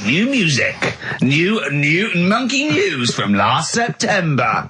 You're a lord. Come on. Waster. Please, Ricky, monkey news. Right, there was this monkey in a zoo in Brazil. Right. And this little man monkey, little woman monkey. And you're a scientist, aren't you? Go on. And they said the people in charge were like, oh, wouldn't it be good if they had kids? Brilliant. Right. So anyway, the chimps used to stand sort of, you know, they'd have their little caves each, and they used to sort of lean on the fence having a bit of a chat and stuff with each other. Right? With a chat, well, you know, gossiping, the equivalent sort of thing. Yeah. So anyway, they were getting on a storm, and like the zookeepers were like, "Can you hear that, cheapest chimps this week?" I thought it was fascinating. Yeah, just gossiping. I understand. So what's any monkey news? I don't know. Let's tune in. What was monkey news this week? Come on. It was from last September. So they were there was, you know, stood there having a chat, and the zookeepers were like, I wonder if they're ever gonna, you know, have kids and that. Yeah. Anyway, it went on for ages, you know, this just chatting, no sort of action. So what the zookeepers did was, they said, I know, they'll have kids. Are we letting that go? They were just chatting, are we just letting that go? We're letting it you know go. what I mean? Just doing whatever monkeys do. Okay. Right? So the zookeepers were like, yeah, I wonder when they're gonna, you know, have some kids. Yeah. Anyway, what they decided to do, to egg them on. Yeah. Bought one of them a suit, one a wedding dress. Right. Keep going. No, I'm not having it. Shut up, Gervais. Fade him down if he's going to interrupt. I want to hear the rest of this. They got married. So they got married? Yeah, they got married. Right. What? That's the end of it. This is why I don't. Right. That's the end of monkey news. That's the end of monkey news. Don't do that again. You've got no features left. Why don't you like that? Well, this is not a story. It's about two chimps chatting, which doesn't happen. The zookeeper's going, I wonder if they're going to ever have kids. And come on, they got married. That's the end of the story. What are you talking about? Hang on, just calm down. Let me just check that you didn't make a mistake there and didn't lose out. What do you mean you didn't make a mistake? Wait a minute, he may have just left out a fundamental piece of information. What, the story? That would have made it into a story. Right. Let me just check the facts. So they bought them wedding outfits. They were married. Did they propose to each other, or were they just forcibly Don't married? encourage him. Just forced onto And it. then what was the outcome? Once they got married, what happened? They fell in love? Yeah. What? Whoa. It's not a marriage, Carl. Be quiet. It's not a real marriage. I don't know what you've got in your head. It's like the head of Homer Simpson. I'd go in there and there'd be a wedding reception and there'd be a couple of fights and they'd be talking about stuff. They got married. They fell in love. Did they have children? They're not back off the honeymoon yet. Play a record. You got no features left. You got one feature left and come back to the film. Satisfaction, new single. Yeah, XFM, quick, play it. Right, we've waited 3 weeks. We are going to play it. I don't care whether we're late. We were late in because there was news. So, play it. Which film are you in this week?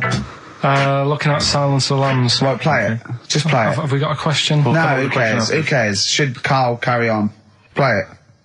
Right, Silence of the Lambs. The bit where Jodie Foster is having a chat. Good evening, Clarice. Right. Just thought I'd come and see you. How very thoughtful. Don't mind me popping in though, do you? It's just no one else is interested in the sort of things I like talking about. People will say we're in love. Well, say what they want. Did you hear the show last week? We were talking about gay people, if they should have their own toilets or not and stuff. That was good. Yeah, it's all right, wasn't it? Got a good debate going. Enjoy doing the show. It's a favourite part of my week, really, just talking about weird stuff and that. Oh, Clarice, your problem is you need to get more fun out of life. I have a lot of fun in my life. You know, come and see you and spend a lot of time on the internet looking up weird stuff. Reading something about a hairy Chinese kid. There's another thing, there's a fella who, no arms and legs, is known as a pillar man. Everything you need to find him is right there in those pages. Bizarre magazine. Yeah, I get this. The hairy Chinese kid, what annoys me is he could sort it out. He could just have a shave, couldn't he? Do you know what I mean? No, he cuts. Does he? Well, he used some like EMAC stuff. Yeah, don't be getting funny with me, just because you're in a bit of a mood, right? You know you shouldn't eat people. Your eyes are bigger than your belly, I've always said that, so I'll see you later. Interesting. Atmospheric, moody, and the question is... okay, how about this? How many films have been made featuring the character Hannibal Lecter? How many films They have haven't been got made? time to phone in now, have they? No, they can email in, they'll have time. Do you care? I don't care. No, exactly. Ricky.Gervais, xfm.co.uk if you can be bothered. If you're interested in what, and you want a $4.99 copy on VHS of Silence of the He's Lambs. dissing that as well, Carl. What do you think of that? Bit annoying, but that's it for this week. Huh? But remember what happened when... No, it's not. It's 9 minutes to 3. Don't How mind can this. that... Tell him, Steve. No. How can that be it? It's 9 minutes to 3. What's he doing? Is he playing a record? Carl, what can I do to get back on your quiz team? You're not. Right. Songbird Oasis, right. Send Carl a little present.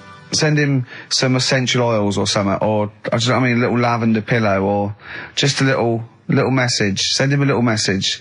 Tell him it's all worth it. He's getting all grumpy, aren't you? I just get sick of it, that's all. It's not worth it going through the stress for 30 quid every Saturday. You lying little... You'd get more than 30 quid. Oh, not much more. Anyway, Steve, who's the winner? The winner is Mike McNulty. He correctly answered the fact that there were 4 films featuring Hannibal Lecter. There's a downer now, isn't there? There's a downer. I think it was you, actually. I mean, I don't know, Carl. It's not like I'm just trying to win myself a place on your team, but I actually felt that Ricky was really out of order this I week. gave him grapes. I thought Ricky was discourteous, if that's a word. I thought he was rude, aggressive, unpleasant, as one person emailed in, a dickhead. So, someone also said you were fat and talentless. I don't like those emailers who do that sort of thing, but one of them said you were really, really annoying. Well, cheers for that, but you're still not on the they didn't like what you were wearing. So, back next week. What did you say? Cheers for that.